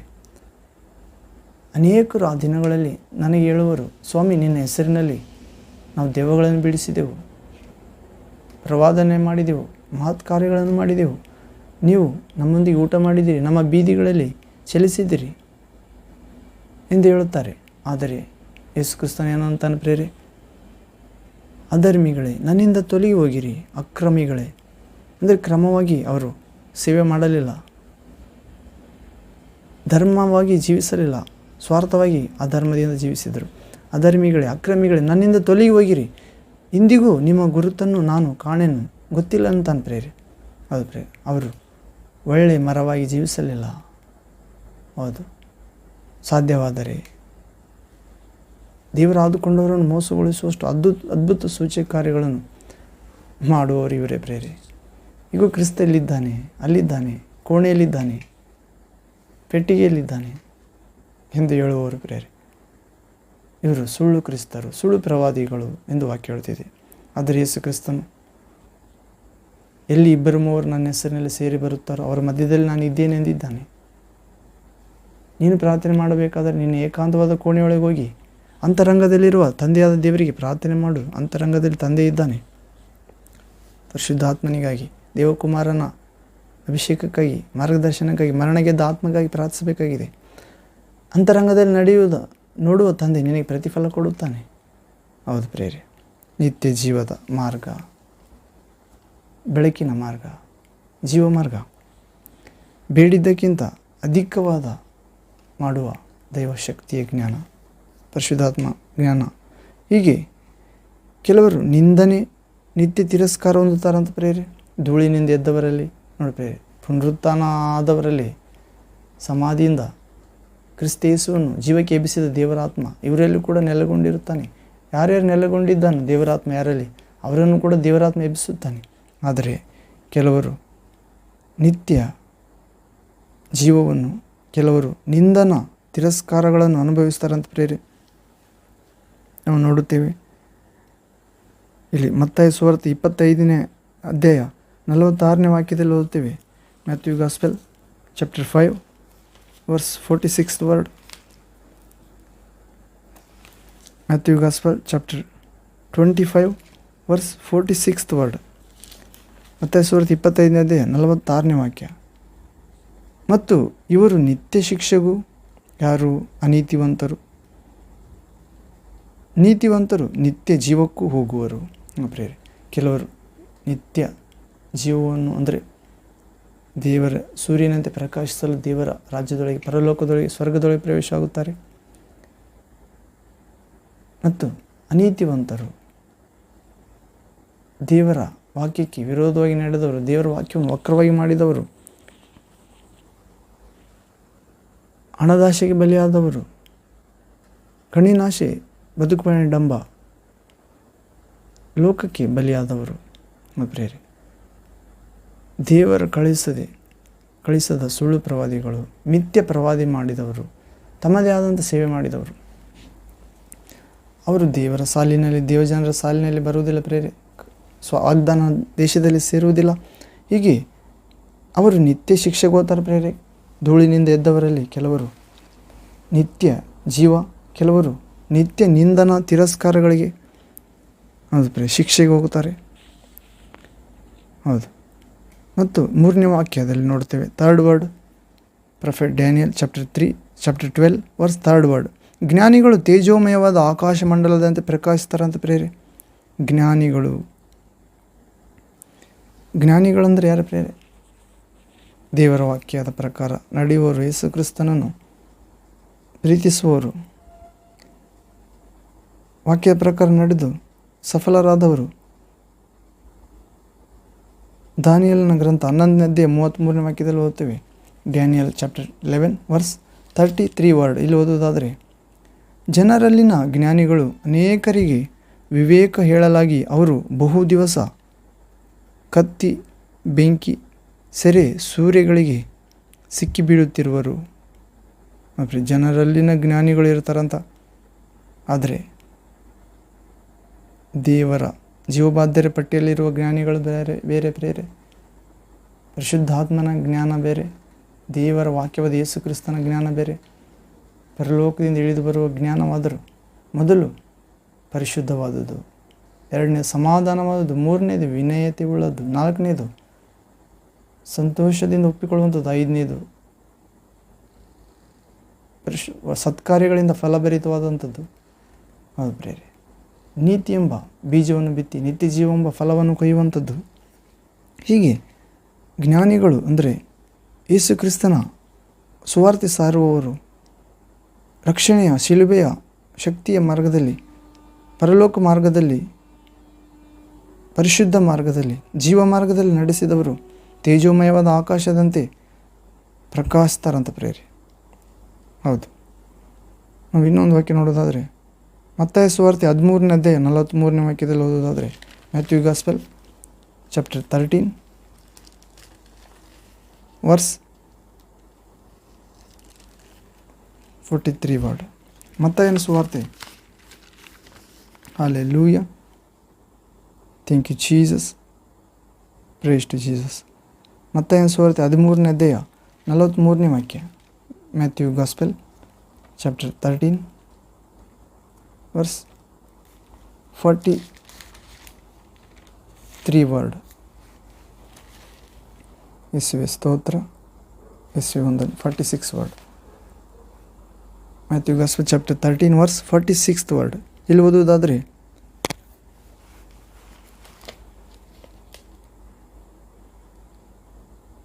Hallelujah hallelujah. 43rd word. ಮತ್ತೆ ಸುವಾರ್ತೆ 13ನೇ ಅಧ್ಯಾಯ 43ನೇ ವಾಕ್ಯ ಪ್ರೇರೆ. Matthew gospel chapter 13 verse 43rd word. ಆಗ ನೀತಿವಂತರು ತಮ್ಮ ತಂದೆಯ ರಾಜ್ಯದಲ್ಲಿ ಸೂರ್ಯನಂತೆ ಪ್ರಕಾಶಿಸುವರು, ಕಿವಿಯುಳ್ಳವನು ಕೇಳಲಿ. ಅದು ಪ್ರೇರೆ. ಯಾವಾಗ? ದೇವರ ರಾಜ್ಯ ಪ್ರವೇಶಿಸಿದಾಗ, ಅನೀತಿವಂತರಿಂದ ನೀತಿವಂತರನ್ನು ದೇವರು ಬೇರ್ಪಡಿಸಿದಾಗ, ಆಗ ನೀತಿವಂತರು ತಂದೆಯ ರಾಜ್ಯದಲ್ಲಿ ಸೂರ್ಯನಂತೆ ಪ್ರಕಾಶಿಸುತ್ತಾರೆ ಪ್ರೇರೆ. ಯೇಸು ಕ್ರಿಸ್ತನ 2ನೇ ಆಗಮನದಲ್ಲಿ ದೇವದೂತನ ಪ್ರಧಾನ ದೂತ ಮಿಕಾಯೇಲ್ ದೇವದೂತನ ತುತ್ತೂರಿ ಧ್ವನಿಯೊಡನೆ ಯೇಸು ಕ್ರಿಸ್ತನ ಆಗಮಿಸಿದಾಗ, ಕ್ರಿಸ್ತನಲ್ಲಿರುವ ಮೊದಲೆದ್ದು ಜೀವಂತವಾಗಿರುವವರು ಕಣ್ಣರೆಪ್ಪೆ ಬಡಿಯುವಷ್ಟರೊಳಗೆ ಮೇಘವಾಹನರಾಗಿ ಪ್ರಭುವಿನ ಬಳಿಗೆ ಸೇರಿದಾಗ, ಸದಾಕಾಲ ಹರ್ಷಗೊಂಡಾಗ, ಆ ಮಾರ್ಗದಲ್ಲಿ ತಂದೆಯ ರಾಜ್ಯದಲ್ಲಿ ಸೂರ್ಯನಂತೆ ಪ್ರಕಾಶಿಸುತ್ತಾರೆ ಪ್ರೇರೆ. ಕಿವಿಯುಳ್ಳವನು ಕೇಳಲಿ. ಅದು ಪ್ರೇರೆ. ದೇವರ ವಾಕ್ಯವನ್ನು ಪ್ರೀತಿಸುವವರಿಗೆ ಕಿವಿ ಇದೆ ಪ್ರೇರೆ. ನಿಜವಾದ ಆತ್ಮದ ಕಿವಿ, ದೇವರ ಕಿವಿ. ದೇವರ ವಾಕ್ಯ ಪ್ರೀತಿಸದವರಿಗೆ ಈ ಲೋಕದ ಕಿವಿ ಇದೆ, ಅದು ದೇವರ ಲೋಕದ ವಾಕ್ಯ ಕೇಳುವುದಿಲ್ಲ. ಯೇಸು ಕ್ರಿಸ್ತನ ಮಾತುಗಳಿಗೆ ಕಿವಿ ಕೊಡುವುದಿಲ್ಲ. ಆ ಕಿವಿ ನಾಶವಾಗುತ್ತದೆ ಪ್ರೇರೆ. ಹೀಗೆ ಯುಗದ ಸಮಾಪ್ತಿ ಇನ್ನೂ ಅಂಶದಲ್ಲಿ ನಾವು ಪ್ರಕಟಣೆ ಗ್ರಂಥ 20ನೇ ಅಧ್ಯಾಯ 12ನೇ ವಾಕ್ಯದಲ್ಲಿ ಕೂಡ ಓದುತ್ತೇವೆ ಪ್ರೇರೆ. Revelation chapter 20 verse 12th word. ಪ್ರಕಟಣೆ ಗ್ರಂಥ 20ನೇ ಅಧ್ಯಾಯ 12ನೇ ವಾಕ್ಯ. ಇಲ್ಲಿ ಓದುವುದಾದರೆ, ಇದಲ್ಲದೆ ಸತ್ತವರಾದ ದೊಡ್ಡ ಚಿಕ್ಕವರು ಸಿಂಹಾಸನದ ಮುಂದೆ ನಿಂತಿರುವುದನ್ನು ಕಂಡೆನು. ಆಗ ಪುಸ್ತಕಗಳು ತೆರೆಯಲ್ಪಟ್ಟವು ಮತ್ತು ಜೀವಬಾಧ್ಯರ ಪಟ್ಟಿ ಎಂಬ ಇನ್ನೊಂದು ಪುಸ್ತಕವು ತೆರೆಯಲ್ಪಟ್ಟಿತು. ಆ ಪುಸ್ತಕಗಳಲ್ಲಿ ಬರೆದಿದ್ದ ಸಂಗತಿಗಳ ಆಧಾರದಿಂದ ಅವರವರ ಕೃತ್ಯಗಳ ಪ್ರಕಾರ ಸತ್ತವರಿಗೆ ತೀರ್ಪಾಯಿತು. ಹೌದು ಪ್ರೇರೆ. 13ನೇ ವಾಕ್ಯ. ಸಮುದ್ರವು ತನ್ನೊಳಗಿದ್ದ ಸತ್ತವರನ್ನು ಒಪ್ಪಿಸಿತು. ಮೃತ್ಯುವು ಪಾತಾಳ ಲೋಕವು ತಮ್ಮ ವಶದಲ್ಲಿದ್ದ ಸತ್ತವರನ್ನು ಒಪ್ಪಿಸಿದವು. ಅವರಲ್ಲಿ ಪ್ರತಿಯೊಬ್ಬನಿಗೆ ಅವನವನ ಕೃತ್ಯಗಳ ಪ್ರಕಾರ ನ್ಯಾಯ ತೀರ್ಮಾನವಾಯಿತು. 14ನೇ ವಾಕ್ಯ. 14th word. Revelation chapter 20 verse 14th word. ಪ್ರಕಟಣೆ ಗ್ರಂಥ 20ನೇ ಅಧ್ಯಾಯ 14ನೇ ವಾಕ್ಯ 15ನೇ ವಾಕ್ಯ. ಆಮೇಲೆ ಮೃತ್ಯು ಪಾತಾಳವು ಬೆಂಕಿಯ ಕೆರೆಗೆ ದೊಬ್ಬಲ್ಪಟ್ಟವು. ಆ ಬೆಂಕಿಯ ಕೆರೆಯೇ 2ನೆಯ ಮರಣವು. ಯಾವನ ಹೆಸರು ಜೀವಬಾಧ್ಯರ ಪಟ್ಟಿಯಲ್ಲಿ ಬರೆದದ್ದಾಗಿ ಕಾಣಲಿಲ್ಲವೋ ಅವನು ಬೆಂಕಿಯ ಕೆರೆಗೆ ದೊಬ್ಬಲ್ಪಟ್ಟನು. ಅದು ಪ್ರೇರೆ. ಮೃತ್ಯು ಪಾತಾಳವು ಬೆಂಕಿಯ ಕೆರೆಗೆ ದೊಬ್ಬಲ್ಪಟ್ಟಿತಂತ. ಹೀಗೆ ಸತ್ತವರ ಪುನರುತ್ಥಾನದ ಬಗ್ಗೆ ಕಡೆಯ ನ್ಯಾಯ ತೀರ್ಪು ಕುರಿತದ್ದು ಇಲ್ಲಿ ಯೇಸುಕ್ರಿಸ್ತನ ಆಪ್ತ ಶಿಷ್ಯ ಯೋಹಾನ ಪರಲೋಕದಲ್ಲಿ ದರ್ಶನ ಪಡೆದು ಯೇಸುಕ್ರಿಸ್ತನ ಮೂಲಕ, ಯೇಸುಕ್ರಿಸ್ತನ ದೂತನ ಮೂಲಕ ಭೂಮಿಯಲ್ಲಿ ಬರೆದದ್ದು ಪ್ರೇರೆ. ಪರಲೋಕದಲ್ಲಿ ತಿಳಿದು ಭೂಮಿಯಲ್ಲಿ ಬರೆದದ್ದು. ಆತನ ಆತ್ಮ ಪರವಶನಾಗಿ ಸ್ವರ್ಗಕ್ಕೆ ಹೋಗಿ ಮತ್ತೆ ಆತನ ಆತ್ಮ ಭೂಮಿಗೆ ಬಂದಾಗ ದೇಹದಲ್ಲಿ ಬರೆದದ್ದು. ಹೀಗೆ ಸತ್ತವರಿಗೆ ನ್ಯಾಯ ತೀರ್ಪಾಗುತ್ತಿದೆ ಪ್ರೇರೆ. ಸಿಂಹಾಸನದ ಮುಂದೆ ಸತ್ತವರ ದೊಡ್ಡ ಚಿಕ್ಕವರು ಸಿಂಹಾಸನ ನಿಂತಿರ್ತಾರಂತ. ಪುಸ್ತಕಗಳು ತೆರೆಯಲ್ಪಟ್ಟಿರ್ತವೆ. ಜೀವಬಾಧ್ಯರು ಎಂಬ ಇನ್ನೊಂದು ಪುಸ್ತಕ ತೆರೆಯಲ್ಪಡುತ್ತವೆ. ಆ ಪುಸ್ತಕ ಆಧಾರದ ಮೇಲೆ, ಬರೆದಿದ್ದ ಸಂಗತಿಗಳ ಆಧಾರದ ಮೇಲೆ ಅವರವರ ಕೃತ್ಯಗಳಿಗೆ ಪ್ರಕಾರ ನ್ಯಾಯ ತೀರ್ಪಾಗುತ್ತದೆ. ಆದರೆ ಸಮುದ್ರ, ಮೃತ್ಯು, ಪಾತಾಳ ಇವೆಲ್ಲವೂ ತಮ್ಮಲ್ಲಿ ಸತ್ತೋದವರನ್ನು ಒಪ್ಪಿಸಿಕೊಡುತ್ತವೆ ಆ ನ್ಯಾಯ ತೀರ್ಪಿಗೆ. ಹೀಗೆ ಧೂಳಿನ ನೆಲದೊಳಗೆ ದೀರ್ಘ ನಿದ್ರೆ ಮಾಡುವವರೆಲ್ಲ ಅನೇಕರು ಎಚ್ಚೆತ್ತು ಕೆಲವರು ನಿತ್ಯ ಜೀವವನ್ನು, ಕೆಲವರು ನಿಂದನ, ನಿತ್ಯ ತಿರಸ್ಕಾರಗಳನ್ನು ಅನುಭವಿಸ್ತಾರೆ ಪ್ರೇರೆ. 2ನೇ ಮರಣಕ್ಕೆ ಗುರಿಯಾಗುತ್ತಾರೆ ಅಥವಾ ನಿತ್ಯ ಜೀವ ಗುರಿಯಾಗುತ್ತಾರೆ. ತಂದೆಯ ರಾಜ್ಯದಲ್ಲಿ ಸೂರ್ಯನಿಂದ ಪ್ರಕಾಶಿಸುವುದಕ್ಕೆ ಪ್ರವೇಶಿಸುತ್ತಾರೆ. ಹೀಗೆ ತೇಜೋಮಯವಾದ ಆಕಾಶ ಮಂಡಲದಿಂದ ಪ್ರಕಾಶಿಸುತ್ತಾರೆ. ಬಹು ಜನರನ್ನು ಸದ್ಧರ್ಮಿಗಳನ್ನಾಗಿ ಮಾಡುವವರು ಯುಗ ಯುಗಾಂತರಗಳಲ್ಲಿ ನಕ್ಷತ್ರಗಳಾಗಿ ಹೊಳೆಯುತ್ತಾರಂತ ಪ್ರೇರೆ. ಬಹು ಜನರನ್ನು ಸದ್ಧರ್ಮಿಗಳನ್ನಾಗಿ ಮಾಡುವವರು ಯುಗ ಯುಗಾಂತರಗಳಲ್ಲಿ ನಕ್ಷತ್ರಗಳಾಗಿ ಹೊಳೆಯುತ್ತಾರಂತಾರೆ. ಬಹು ಜನರ ಸದ್ಧರ್ಮಿಗಳನ್ನಾಗಿ ಮಾಡುವರೆಂದರೆ ದೇವರ ಜ್ಞಾನವನ್ನು ನಿಜವಾದ ಜ್ಞಾನ ಎಂದು ತಿಳಿಸುವರು. ಎಲ್ಲದಕ್ಕಿಂತ ಹೆಚ್ಚಾಗಿ ದೇವರನ್ನೇ ಪೂರ್ಣ ಹೃದಯ ಆತ್ಮ ಬುದ್ಧಿಯಿಂದ ಪ್ರೀತಿಸಬೇಕೆನ್ನುವುದು. ಮತ್ತು ಯೇಸು ಕ್ರಿಸ್ತನೇ ನಮ್ಮ ಪಾಪ ಶಿಕ್ಷೆ ತಾನು ಹೊತ್ತುಕೊಂಡು ನಮ್ಮನ್ನು ಪಾಪ ಕೊಡುವ ಸಂಬಳ ಮರಣದಿಂದ, ಆ ಮರಣದಿಂದ ಉಂಟಾಗುವ ನರಕದಿಂದ ಬಿಡಿಸಿದ್ದಾನೆಂದು ಹೇಳುವುದು ಪ್ರೇರೆ. ಇದು ಬಹು ಜನರನ್ನು ಸದ್ಧರ್ಮಿಗಳನ್ನಾಗಿ ಮಾಡಿ ಯುಗ ಯುಗಾಂತರಗಳಲ್ಲಿ ನಕ್ಷತ್ರಗಳಾಗಿ ಹೊಳೆಯುತ್ತಾರಂತ ಪ್ರೇರೆ. ಮಲಾಕಿ ಗ್ರಂಥ 2ನೇ ಅಧ್ಯಾಯ 6ನೇ ವಾಕ್ಯದಲ್ಲಿ ಓದುತ್ತೇವೆ. Prophet Malachi chapter 2 verse 6th word. ಇಲ್ಲಿ ಓದುವುದಾದರೆ, ಅವರ ತುಟಿಗಳಲ್ಲಿ ಅನ್ಯಾಯವೇನೂ ಕಾಣಲಿಲ್ಲ. ಯಾರ ತುಟಿಗಳ ಪ್ರೇರೆ? ಬಹು ಜನರನ್ನು ಸದ್ಧರ್ಮಿಗಳನ್ನಾಗಿ ಮಾಡುವವರು ಯುಗ ಯುಗಾಂತರಗಳಲ್ಲಿ ನಕ್ಷತ್ರಗಳಂತೆ ಹೊಳೆಯುವವರ ಬಾಯಲ್ಲಿ ಅವರ ತುಟಿಗಳಲ್ಲಿ ಅನ್ಯಾಯವೇನೂ ಕಾಣಲಿಲ್ಲ. ಅವರು ಶಾಂತಿಯಿಂದಲೂ ಸದ್ಧರ್ಮದಿಂದಲೂ ನನ್ನೊಂದಿಗೆ ಅನ್ಯೋನ್ಯವಾಗಿ ನಡೆದುಕೊಳ್ಳುತ್ತಾ, ಅಂದರೆ ದೇವರು ಹೇಳ್ತಿದ್ದಾನೆ ಪ್ರೇರೆ, ಈ ಬಹುಜನರನ್ನು ಸದ್ಧರ್ಮಿಗಳನ್ನಾಗಿ ಮಾಡುವ ನನ್ನ ಸೇವಕರು ಅವರ ತುಟಿಗಳಲ್ಲಿ ಅನ್ಯಾಯ ಕಾಣಲಿಲ್ಲ ಎಂದು ದೇವರು ಹೇಳುತ್ತಿದ್ದಾನೆ. ಅವರು ಶಾಂತಿಯಿಂದ ಸದ್ಧರ್ಮದಿಂದ ದೇವರೊಂದಿಗೆ ಅನ್ಯೋನ್ಯವಾಗಿ ನಡೆದುಕೊಳ್ಳುತ್ತಾ ಬಹು ಜನರನ್ನು ಪಾಪದ ಕಡೆಯಿಂದ ತಿರುಗಿಸಿದರು. ಹೌದು ಪ್ರೇರೆ, ಬಹು ಜನರನ್ನು ಪಾಪದ ಕಡೆಯಿಂದ ತಿರುಗಿಸುವವರು. ಪಾಪ ಅಂದರೆ ಈ ಲೋಕ ಪ್ರೇರೆ, ದೇವರನ್ನು ಬಿಟ್ಟು ಜೀವಿಸುವುದು. ದೇವರ ಜ್ಞಾನವೇ, ದೇವರ ಭಯವೇ ಜ್ಞಾನಕ್ಕೆ ಮೂಲ ಎಂದು ತಿಳಿಸುತ್ತಾ, ದೇವರ ಭಯ ಇಲ್ಲದೆ ಇದ್ದರೆ ಪಾಪ ಮಾಡುತ್ತೇವೆ, ಶಾಪದ ಕಾರ್ಯ ಮಾಡುತ್ತೇವೆ, ನಾಶಕರವಾದ ಕಾರ್ಯಕ್ರಮಗಳಲ್ಲಿ ತೊಡಗಿಕೊಳ್ಳುತ್ತೇವೆ, ಸೈತಾನನ ಮಕ್ಕಳಾಗುತ್ತೇವೆ, ನರಕ ಪಾತ್ರನಾದ ಸೈತಾನನೊಂದಿಗೆ ಬೆಂಕಿ ಕೆರೆಗೆ ದಬ್ಬಲ್ಪಡುತ್ತೇವೆ. ಯುಗ ಯುಗಾಂತರಗಳಲ್ಲಿ ಅಲ್ಲೂ ಕಡಿದು ಗೋಳಾಡುವ ಸ್ಥಿತಿಗೆ. ಹೀಗೆ ಪ್ರೇರೆ, ದೇವರ ಸ್ವರೂಪದಲ್ಲಿರುವ ನಮ್ಮನ್ನು ದೇವರಿಂದ ದೂರ ಮಾಡುವ ಉದ್ದೇಶ ಹೊಂದಿದ್ದಾನೆ ಪ್ರೇರೆ. ಇಹಲೋಕದ ಮಿಥ್ಯ ಶಕ್ತಿ, ಮಿಥ್ಯ ದೇವರು, ಸುಳ್ಳು ದೇವರು ಸೈತಾನ ಒಂದು ಕಾಲದಲ್ಲಿ ದೇವದೂತ ದೇವರಾಗಬೇಕೆಂದು ತನ್ನ ಸ್ಥಾನ ಕಳೆದುಕೊಂಡು ದುರಾತ್ಮ ಆಗಿದ್ದಾನೆ.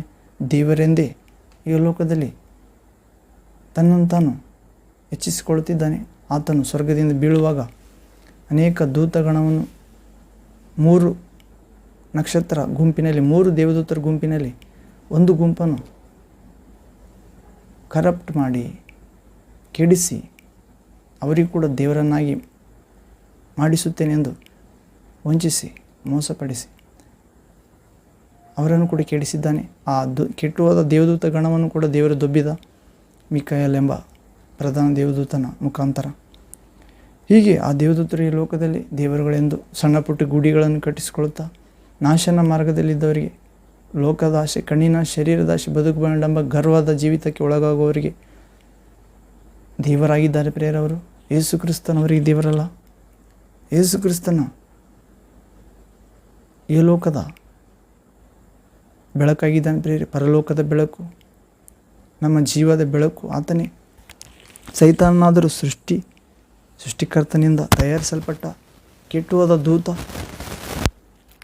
ಹೌದು ಪ್ರೇರೆ, ನಾವು ಯೇಸು ಕ್ರಿಸ್ತನ ಬಳಿಗೆ ಬರಬೇಕಾಗಿದೆ. ಸುವಾರ್ತೆ ಯೇಸು ಕ್ರಿಸ್ತನಾಗಿದ್ದಾನೆ. ಸುವಾರ್ತೆ ದೇವರ ಪ್ರತಿರೂಪವಾಗಿದೆ. ಸುವಾರ್ತೆ ದೇವರ ಬಲ ಸ್ವರೂಪವಾಗಿದೆ. ಸುವಾರ್ತೆ ದೇವರ ಹೃದಯವಾಗಿದೆ. ಸುವಾರ್ತೆ ದೇವರ ರಾಜ್ಯವಾಗಿದೆ ಪ್ರೇರೆ. ಸುವಾರ್ತೆ ಎಲ್ಲೆಲ್ಲಿ ಸಾರಲ್ಪಡುತ್ತದೋ ಅಲ್ಲಲ್ಲಿ ಸೈತಾನನ ಕಾರ್ಯಗಳು ನಾಶವಾಗುತ್ತವೆ. ಹೌದು, ಅದುವೇ ನಿಜವಾದ ವಾರ್ತೆ ಪ್ರೇರೆ. ಬೇರೆಲ್ಲ ವಾರ್ತೆ ಸುಳ್ಳು ವಾರ್ತೆ, ಲಯವಾಗುವ ವಾರ್ತೆ, ಮಾಯವಾದ ವಾರ್ತೆ. ಯೇಸುವಿನ ವಾರ್ತೆಯಾದರೂ ನಿಜವಾದ ವಾರ್ತೆ ಪ್ರೇರೆ. ನಮ್ಮನ್ನು ಸೃಷ್ಟಿ ಮಾಡಿದ ಸೃಷ್ಟಿಕರ್ತನ ವಾರ್ತೆ. ನಮ್ಮ ಆತ್ಮಗಳನ್ನು ಇನ್ನು ಪಿಂಡವಾಗಿರುವಾಗಲೇ ತಾಯಿ ಗರ್ಭದಲ್ಲಿ ಉಂಟು ಮಾಡಿದ ವಾರ್ತೆ. ನಮ್ಮ ಆಯುಷ್ಯ ದಿನಗಳು ರೂಪಿತಾಗುವುದಕ್ಕೂ ಮೊದಲೇ ಎಲ್ಲ ಮಾನ ಸನ್ಮಾನ ಆಯುಷ್ ಎಲ್ಲ ದಿನಗಳು ಒಂದು ಕಳೆದು ಹೋಗದಂತೆ ತನ್ನ ಪುಸ್ತಕದಲ್ಲಿ ಬರೆದಿಟ್ಟ ವಾರ್ತೆ. ಮಾತನಾಡುವ ದೇವರು ಯೇಸು ಕ್ರಿಸ್ತನ ಪ್ರೇರೆ. ಯುಗದ ಸಮಾಪ್ತಿ ಬಗ್ಗೆ ನೋಡ್ತಿದ್ದೇವೆ ನಾವು. ಹೌದು, ಯೆಹೆಜ್ಕೇಲ ಪ್ರವಾದಿ ಗ್ರಂಥದಲ್ಲಿ 37ನೇ ಅಧ್ಯಾಯ 1ನೇ ವಾಕ್ಯದಿಂದ 10ನೇ ವಾಕ್ಯದವರೆಗೆ ನೋಡಿಕೊಳ್ಳೋ ಪ್ರೇರೆ. ಕೊನೆಯದಾಗಿ ಪ್ರಾಫೆಟ್ ಯೆಹೆಜ್ಕೇಲ್ chapter 37 first to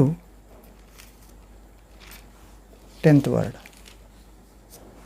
prophet Ezekiel chapter 37 verse first to 10th word. Ezekiel ಪ್ರವಾದಿ ಗ್ರಂಥ 37ನೇ ಅಧ್ಯಾಯ 1ರಿಂದ 10ರವರೆಗೆ. ಇಲ್ಲಿ ಒಣಗಿದ ಎಲುಬುಗಳ ಪುನರ್ಜೀವನ ಪೀಠಿಕೆ. 1ನೇ ವಾಕ್ಯ ಫಸ್ಟ್ ವರ್ಡ್. ನಾನು ಯೆಹೋವನ ಹಸ್ತ ಸ್ಪರ್ಶದಿಂದ ಪರವಶನಾಗಿರಲು ಆತನು ತನ್ನ ಆತ್ಮದ ಮೂಲಕ ನನ್ನನ್ನು ಒಯ್ದು ಎಲುಬುಗಳಿಂದ ತುಂಬಿದ್ದ ಒಂದು ತಗ್ಗಿನಲ್ಲಿ ಇಳಿಸಿ, ನಾನು ಆ ಎಲುಬುಗಳ ಮಧ್ಯೆ ತಗ್ಗನ್ನು ಬಳಸಿಕೊಂಡು ಬರುವಂತೆ ಮಾಡಿದನು. ಇಗೋ, 2ನೇ ವಾಕ್ಯ. ತಗ್ಗಿನ ಮೇಲೆಲ್ಲ ತೀರಾ ಒಣಗಿದ ಎಲುಬುಗಳ ಲೆಕ್ಕವಿಲ್ಲದಷ್ಟು ಬಿದ್ದಿದ್ದವು. 3ನೇ ವಾಕ್ಯ ಥರ್ಡ್ ವರ್ಡ್. ಆತನು ನನ್ನನ್ನು, ನರಪುತ್ರನೇ, ಈ ಎಲುಬುಗಳಿಗೆ ಜೀವ ಬರಬಹುದೋ ಎಂದು ಕೇಳಲು ನಾನು, ಕರ್ತನಾದ ಯೆಹೋವನೇ, ನೀನೇ ಬಲ್ಲೆ ಎಂದು ಉತ್ತರ ಕೊಟ್ಟೆನು. 4th word. 4ನೇ ವಾಕ್ಯ. ಆಗ ಆತನು ನನಗೆ ಹೀಗೆ ಅಪ್ಪಣೆ ಮಾಡಿದನು, ನೀನು ಎಲುಬುಗಳ ಮೇಲೆ ಧ್ವನಿಯನ್ನು ಹರಡಿ ಅದಕ್ಕೆ ಈ ದೈವೋಕ್ತಿಯನ್ನು ನುಡಿ, ಒಣಗಿದ ಎಲುಬುಗಳೇ, ಯೆಹೋವನ ವಾಕ್ಯವನ್ನು ಕೇಳಿರಿ. 5ನೇ ವಾಕ್ಯ 5th ವರ್ಡ್. ಕರ್ತನಾದ ಯೆಹೋವನು ನಿಮಗೆ ಹೀಗೆ ಹೇಳುತ್ತಾನೆ, ಇಗೋ, ನಾನು ನಿಮ್ಮೊಳಗೆ ಶ್ವಾಸವನ್ನು ಹೋಗಿಸುವೆನು, ತುಂಬುವೆನು, ನೀವು ಬದುಕುವಿರಿ. 6ನೇ ವಾಕ್ಯ 6th ವರ್ಡ್. ನಾನು ನಿಮ್ಮ ಮೇಲೆ ನರಗಳನ್ನು ಹಬ್ಬಿಸಿ ಮಾಂಸವನ್ನು ಹರಡಿ ಚರ್ಮವನ್ನು ಒದಿಸಿ ನಿಮ್ಮಲ್ಲಿ ಶ್ವಾಸವನ್ನು ತುಂಬುವೆನು, ಆಗ ನೀವು ಬದುಕಿ ನಾನೇ ಯೆಹೋವನು ಎಂದು ಯೇಸು ಕ್ರಿಸ್ತನೆಂದು ತಿಳಿದುಕೊಳ್ಳುವಿರಿ. ಈಗ ಹೌದು ಪ್ರೇರೆ. 7th word. 7ನೇ ವಾಕ್ಯ. ನನಗೆ ಅಪ್ಪಣೆಯಾದಂತೆ ಯೆಹೆಜ್ಕೇಲನು ಹೇಳ್ತಿದ್ದಾನೆ. ಇಷ್ಟವರೆಗೆ ತಂದೆಯಾದ ದೇವರು ಯೆಹೋವನು ಯೆಹೆಜ್ಕೇಲನೇ ಹೀಗೆ ನುಡಿ ಎಂದು ಹೇಳಿದನು. ಆಗ ಯೆಹೆಜ್ಕೇಲ ಹೇಳ್ತಿದ್ದಾನೆ ಪ್ರವಾದಿ 7ನೇ ವಾಕ್ಯದಿಂದ 7th ವರ್ಡ್. ನನಗೆ ಅಪ್ಪಣೆ ಮಾಡಿದಂತೆ ದೇವರು, ನಾನು ಆ ದೈವೋಕ್ತಿಯನ್ನು ಎತ್ತಿ ನುಡಿಯುತ್ತಿರಲು ಸದ್ದಾಯಿತು. ಇಗೋ, ಕಟಕಟ ಎನ್ನುತ್ತಾ ಎಲುಬಿಗೆ ಜೋಡಣೆಯಾದವು. 8ನೇ ವಾಕ್ಯ 8th ವರ್ಡ್. ನಾನು ನೋಡಲಾಗಿ, ಆಹಾ, ಅವುಗಳ ಮೇಲೆ ನರಗಳು ಹಬ್ಬಿಕೊಂಡವು, ಮಾಂಸವು ಹರಡಿಕೊಂಡಿತು, ಚರ್ಮವು ಮೇಲ್ವೊದಿಕೆಯಾಯಿತು, ಶ್ವಾಸ ಮಾತ್ರ ಇರಲಿಲ್ಲ.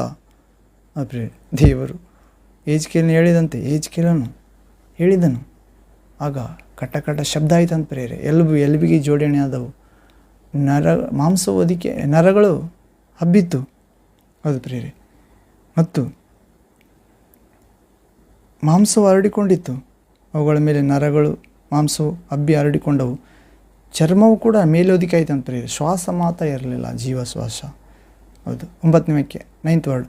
ಆಗ ತಂದೆಯಾದ ದೇವರು ಯೆಹೆಜ್ಕೇಲನಿಗೆ, ನರಪುತ್ರನೇ, ನೀನು ಶ್ವಾಸಕ್ಕೆ ನುಡಿ, ಶ್ವಾಸವೇ, ಕರ್ತನಾದ ಯೆಹೋವನು ಅಥವಾ ಯೇಸು ಕ್ರಿಸ್ತನು ಇಂತೆನ್ನುತ್ತಾನೆ, ನೀನು ಚತುರ್ದಿಕ್ಕುಗಳಿಂದ 4 ದಿಕ್ಕುಗಳಿಂದ ಬೀಸಿ ಈ ಹತ ಶರೀರಗಳ ಮೇಲೆ ಬದುಕುವಂತೆ ಅವುಗಳ ಮೇಲೆ ಸುಳಿ ಎಂಬುದಾಗಿ ಶ್ವಾಸಕ್ಕೆ ನುಡಿ ಎಂದು ಅಪ್ಪಣೆ ಕೊಡಲು ನಾನು ಅಪ್ಪಣೆಯಂತೆ ನುಡಿದೆನು. 10ನೇ ವಾಕ್ಯ 10th ವರ್ಡ್. ಹಾಗೆ ನುಡಿದಂತ ಪ್ರೇರೆ. ಏನೆಂದು? ಶ್ವಾಸವೇ, ನೀನು 4 ದಿಕ್ಕುಗಳಿಂದ ಸತ್ತು ಹೋದಂಥ ಶರೀರದ ಮೇಲೆ ಅವುಗಳು ಎದ್ದು ನಿಲ್ಲುವಂತೆ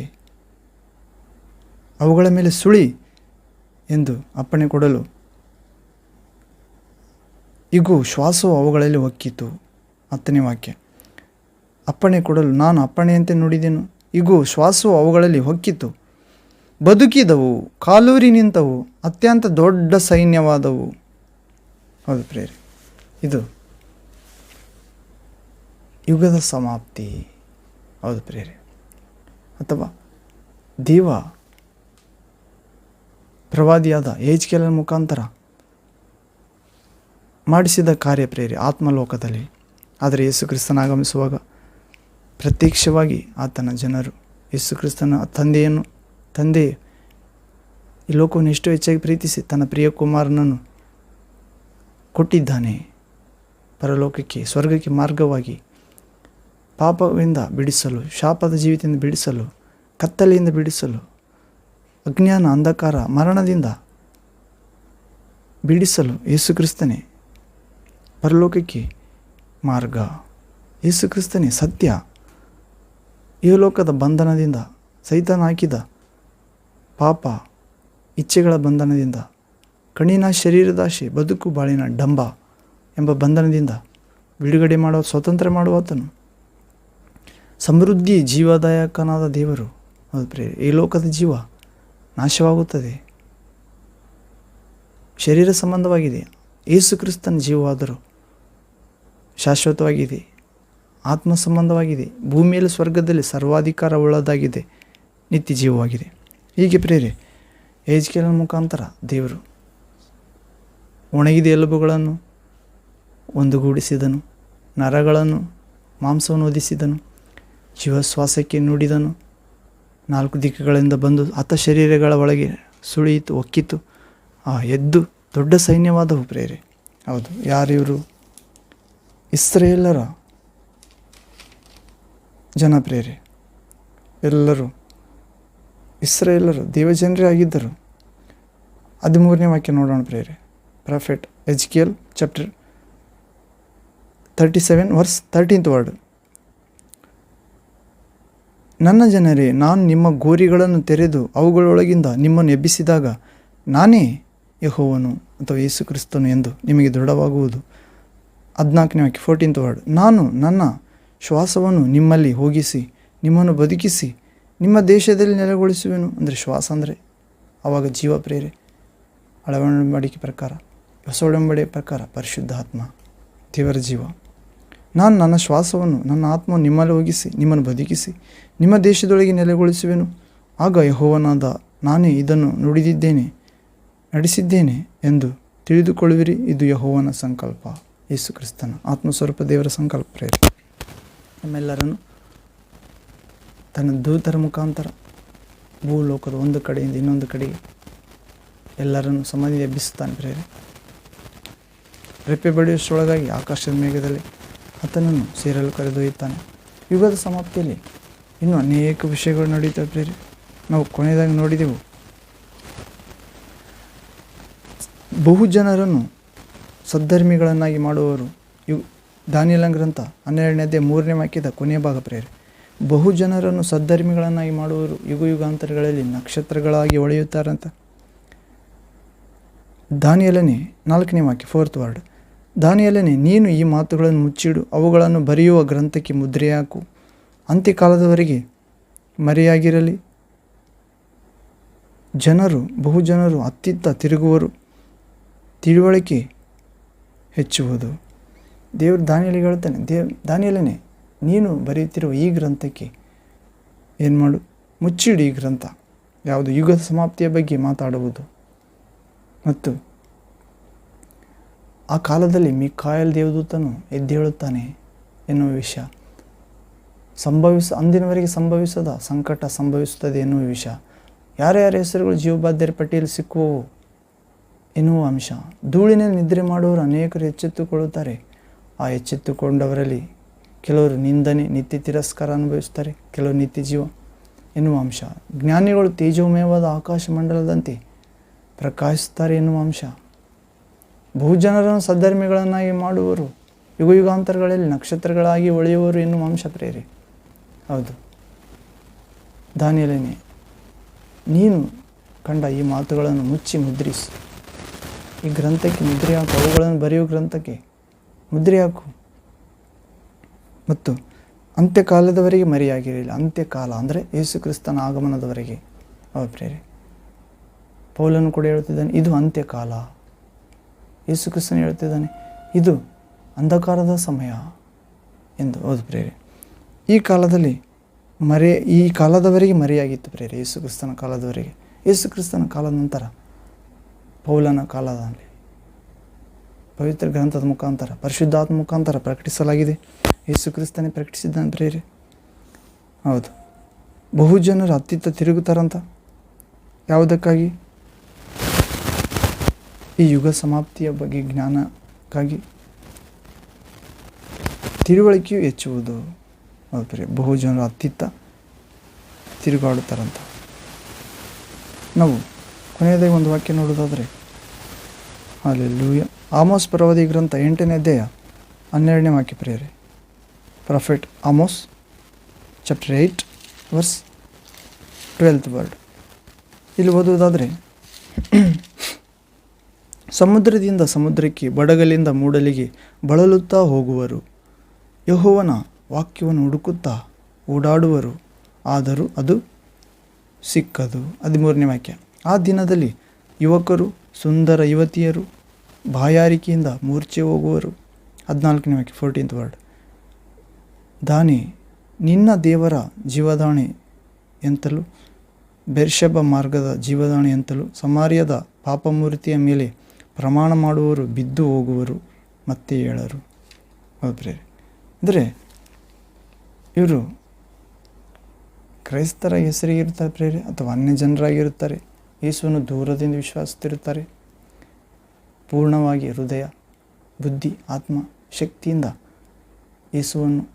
ಯೇಸು ವಾರ್ತೆಯನ್ನು ಪ್ರೀತಿಸಿರುವುದಿಲ್ಲ, ಸಾರಿರುವುದಿಲ್ಲ. ಪೂರ್ಣ ರಕ್ಷಣೆ ಅವರು ಪಡೆದಿರುವುದಿಲ್ಲ. ಅವರು ಕೊನೆಯದಾಗಿ ಅತ್ತಿತ್ತ ಅಲದಾಡ್ತಾರಂತ ಪ್ರೇರಿ ರಕ್ಷಣೆ ಹೊಂದಲು. ಅವರು ತಿಳುವಳಿಕೆ ಹೆಚ್ಚುತ್ತದಂತ ರಕ್ಷಣೆ ಬೇಕು ನಮಗೆ. ಯೇಸು ಕ್ರಿಸ್ತನ ಆತ್ಮ ಬೇಕು, ಯೇಸು ಕ್ರಿಸ್ತನವರಾಗಬೇಕು, ಯೇಸುವಿನ ಸೇವೆ ಮಾಡಬೇಕೆಂದು. ಆದರೆ ಅವ್ರದ್ದು ಟೈಮ್ ಇಸ್ ಓವರ್ ಆಗ್ತದೆ ಪ್ರೇರಿ, ಅವರ ಸಮಯ ಮುಕ್ತಾಯವಾಗುತ್ತದೆ. ಆಮೋಸ್ ಹೇಳುತ್ತಿದ್ದಾನೆ. Hallelujah, thank you Jesus.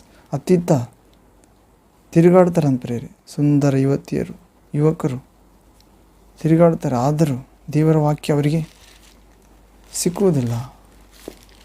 ಹೌದು, ಹಿಂದೆ ನಮಗಾದರೂ ದೇವರ ವಾಕ್ಯ ಸಮೀಪದಲ್ಲಿದೆ ಪ್ರೇರಿ.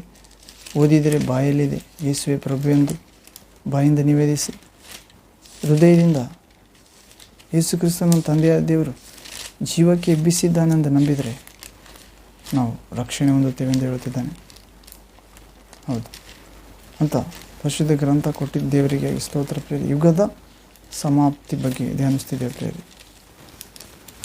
ನಾವು 8ನೇ ಅಧ್ಯಾಯ 12ನೇ ವಾಕ್ಯ ನೋಡಿದ ಪ್ರೇರಿ. ಸಮುದ್ರಕ್ಕೆ ಬಡಗಲಿಂದ ಮೂಡಲಿಗೆ ಬಳಲುತ್ತಾ ಹೋಗ್ತಾರಂತ ಪ್ರೇರಿ ಜನರ ಅತ್ತಿತ್ತ. ಹೌದು, ದೇವರ ವಾಕ್ಯವನ್ನು ಹುಡುಕುತ್ತಾ ಓಡಾಡುತ್ತಾರೆ, ಆದರೂ ಅದು ಸಿಕ್ಕುವುದಿಲ್ಲ ಅಂತ. ಹೌದು, ಆ ದಿನದ ಯುವಕ ಯುವತಿಯರು, ಸುಂದರಿ ಯುವತಿಯರು ಬಾಯಾರಿಕೆಯಿಂದ ಮೂರ್ಛೆ ಹೋಗುತ್ತಾರೆ. ಪಾಪಮೂರ್ತಿ ಮೇಲೆ ಆಣೆ ಇಡುವವರೆಲ್ಲರೂ ಬಿದ್ದು ಹೋಗುತ್ತಾರೆ ಅಂತ ಪ್ರೇರಿ. ಪಾಪಮೂರ್ತಿ ಅಂದರೆ ಸೈತಾನ ಪ್ರೇರಿ. ದೇವರ ವಾಕ್ಯವನ್ನು ಬಿಟ್ಟು ಆಚಾರ ಸಂಬಂಧವಾಗಿ ಮಾಡುವುದಾದರೆ ಪಾಪ ಮೂರ್ತಿಯಲ್ಲೇ ಬರುತ್ತದೆ. ಹೀಗೆ ನಾವು ಅನೇಕ ವಿಷಯಗಳನ್ನು ಕುರಿತು ನೋಡಿದ್ದೇವೆ ಪ್ರೇರೆ. ಹೀಗೆ ಯುಗದ ಸಮಾಪ್ತಿ ಭಯಂಕರವಾಗಿರ್ತದೆ ಪ್ರೇರೆ. ಆ ದಿನ ಬೆಂಕಿಯೊಡನೆ ಪ್ರತ್ಯಕ್ಷ ಆಗುತ್ತದೆ. ಬುಡರೆಂಬೆಗಳ ಯಾವುದನ್ನು ಉಳಿಸುವುದಿಲ್ಲ. ಅದರಿಂದ ಮೂರ್ಖತನದಿಂದ ವರ್ತಿಸದೆ ಜ್ಞಾನದ ವಾಕ್ಯವಾದ ನಿಜವಾದ ದೇವರಾದ ಯೇಸು ಕ್ರಿಸ್ತನ ವಾಕ್ಯದಲ್ಲಿ ವಿಶ್ವಾಸ ಇಟ್ಟು ಆತನ ಪ್ರೀತಿಸಿ ಆತನ ಆಜ್ಞೆ ಕೈಗೊಂಡು ನಡೆಯೋಣ ಪ್ರೇರೆ. ಅಂತ ಪರಿಶುದ್ಧ ಆತ್ಮ ನಮಗೆ ಸಹಾಯ ಮಾಡಲಿ.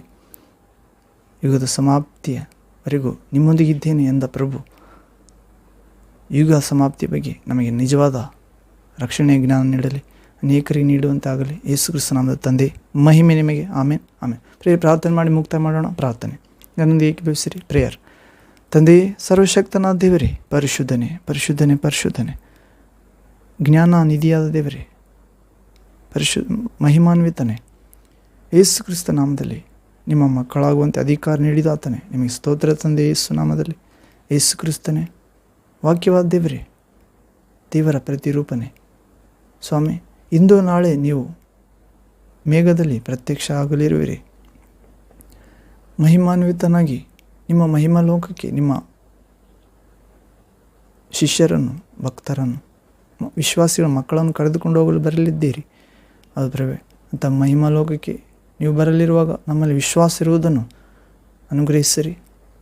ಕೊನೆಯವರೆಗೆ ವಿಶ್ವಾಸದಲ್ಲಿ, ನಿರೀಕ್ಷೆಯಲ್ಲಿ, ಪ್ರೀತಿಯಲ್ಲಿ, ದೈವ ಶಕ್ತಿಯಲ್ಲಿ, ಪರಿಶುದ್ಧತೆಯಲ್ಲಿ, ಜ್ಞಾನದಲ್ಲಿ ವಿಮೋಚನೆ ನೆಲೆಗೊಂಡಿರಲು, ಸೈತಾನನನ್ನು ಆತನ ಅಗ್ನಿಬಾಣಗಳನ್ನು ಆರಿಸಲು ಶಕ್ತರಾಗುವಂತೆ ವಿಶ್ವಾಸ ಎಂಬ ಗುರಾಣಿ, ವಾಕ್ಯ ಎಂಬ ಖಡ್ಗ, ನೀತಿ ಎಂಬ ನಿಲುವಂಗೆ ಸತ್ಯದ ನಡುಕಟ್ಟು, ಶಾಂತಿ ಸಂದೇಶ, ರಕ್ಷಣೆ ಸಂದೇಶ, ಸುವಾರ್ತೆ ಯೇಸುವಿನ ಜನನ ಸಾರಲು, ರಕ್ಷಣೆ ಸಾರಲು ಶಾಂತಿಯ ಪಾದರಕ್ಷೆಗಳನ್ನು ಮೆಟ್ಟಿಸಬೇಕೆಂದು, ರಕ್ಷಣೆ ಶಿರಸ್ಥಾನ ತೊಡಿಸಬೇಕೆಂದು ಹೀಗೆ ಮಾಡಿ ತಂದೆ. ಆಕಾಶಮಂಡಲದಲ್ಲಿರುವ ಅಧಿಕಾರಿ, ಅಧಿಪತ್ಯ, ದುರಾತ್ಮಗಣ, ಅಶರೀರ ಗಣವನ್ನು ಪುನರುತ್ಥಾನ ಶಕ್ತಿಯಾದ ಪರಿಶುದ್ಧಾತ್ಮನಿಂದ ಗೆಲ್ಲಲು ಮಹಾಕೃಪೆ ನೀಡುತ್ತಾ ಬರಬೇಕೆಂದು ಹೀಗೆ ಯುಗದ ಸಮಾಪ್ತಿ ಬಗ್ಗೆ ನಿಮ್ಮ ಮಕ್ಕಳ ನಮ್ಮರಿಗೆ ಅನೇಕ ವಿಷಯಗಳು ತಿಳಿಸಿದ್ದಕ್ಕೆ ಸ್ತೋತ್ರ ಪ್ರಭುವೆ.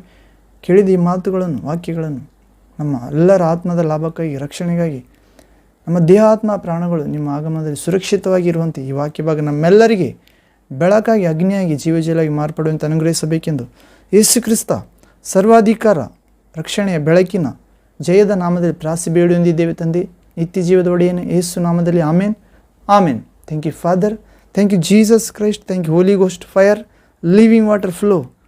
ಆಮೇನ್. ಹೌದು ಪ್ರೇರೆ, ಯುಗದ ಸಮಾಪ್ತಿ ಬಗ್ಗೆ ಕೆಲವು ವಾಕ್ಯಗಳನ್ನು ಕೇಳಿಕೊಂಡ ಪ್ರೇರೆ. ಮತ್ತೊಂದು ವಾಕ್ಯದಲ್ಲಿ ದೇವಚಿತ್ತವರು ಭೇಟಿ ಹೋಗೋಣ. ಇನ್ನೊಂದು ವಾಕ್ಯ ಭಾಗದೊಂದಿಗೆ. ದೇವರ ವಾಕ್ಯ ಜೀವಂತವಾದದ್ದು, ಎಲ್ಲ ವಾಕ್ಯಗಳು ಜೀವಂತವಾದವು ಪ್ರೇರೆ. ಇಬ್ಬಾಯಿ ಕತ್ತಿಗಿಂತ ಅರಿತವಾದವು, ಮಾತನಾಡುತ್ತವೆ, ಕೀಲು ಮಜ್ಜೆ ದೇಹ, ಆತ್ಮ, ಪ್ರಾಣಗಳನ್ನು ತೂರಿ ಹೋಗುತ್ತವೆ, ರಕ್ಷಿಸುತ್ತವೆ, ಹೃದಯ ಆಲೋಚನೆಗಳನ್ನು ಶುದ್ಧ ಮಾಡುತ್ತವೆ ಅಂತ ಜೀವಿತ ಪ್ರಭು ನಮಗೆ ನೀಡಲಿ. ವಾಕ್ಯವಾದ ದೇವರು ಯೇಸು ಕ್ರಿಸ್ತ ರಕ್ಷಕ. ಮತ್ತೊಂದು ವಾಕ್ಯ ಭಾಗದಲ್ಲಿ ದೇವಚಿತ್ತರ ಭೇಟಿಯನ್ನು ಪ್ರಿಯರು. ಅಲ್ಲಿವರೆಗೆ ತಂದೆಯಾದ ದೇವರ ಮಹಾಪ್ರೀತಿಯು, ದೇವಕುಮಾರ ಯೇಸು ಕ್ರಿಸ್ತನ ಮಹಾಕೃಪೆಯು, ದೇವರ ಪರಿಶುದ್ಧಾತ್ಮನ ನಿತ್ಯ ಪರಲೋಕದ ಸನ್ನಿಧಿ, ಬೆಳಕು, ಮಾರ್ಗದರ್ಶನ, ಕಟಾಕ್ಷ, ಬೋಧನೆ, ಸ್ವರ, ಆತ್ಮದ ಕಣ್ಣು ನಿಮ್ಮ ಪ್ರಿಯರೊಂದಿಗೂ, ನಿಮ್ಮೊಂದಿಗೂ, ಸಭೆ ಸಹವಾಸದೊಂದಿಗೂ, ಪ್ರಾರ್ಥನಾ, ವಿಶ್ವಾಸ, ಪರಿಶುದ್ಧ ಸಾಕ್ಷಿ ಜೀವಿತದೊಂದಿಗೂ, ಪ್ರಯಾಣದೊಂದಿಗೂ, ನಿಮ್ಮ ಕೈ ಕೆಲಸಗಳಲ್ಲಿ ದೇವಚಿತ್ತಂತೆ ನೆಲೆಗೊಂಡಿರಲಿ, ಬೆಳಕಾಗಿ. Amen, amen. Thank you father, thank you Jesus Christ, thank you holy ghost fire, living water flow. Amen. ಜಯ ಕೊಡುವ ದೇವರಿಗೆ ಕೋಟಿ ಕೋಟಿ ಸ್ತೋತ್ರ, ಜೀವ ನೀಡಿದ ಕ್ರಿಸ್ತೇಸು ರಾಜನಿಗೆ ಎಂದೆಂದಿಗೂ ಸ್ತೋತ್ರ. ಹಲ್ಲೆಲೂಯ, ಹಲ್ಲೆಲೂಯ ಹಾಡುವೆ, ಆನಂದ ಧ್ವನಿಯಿಂದ ಹೊಗಳುವೆ.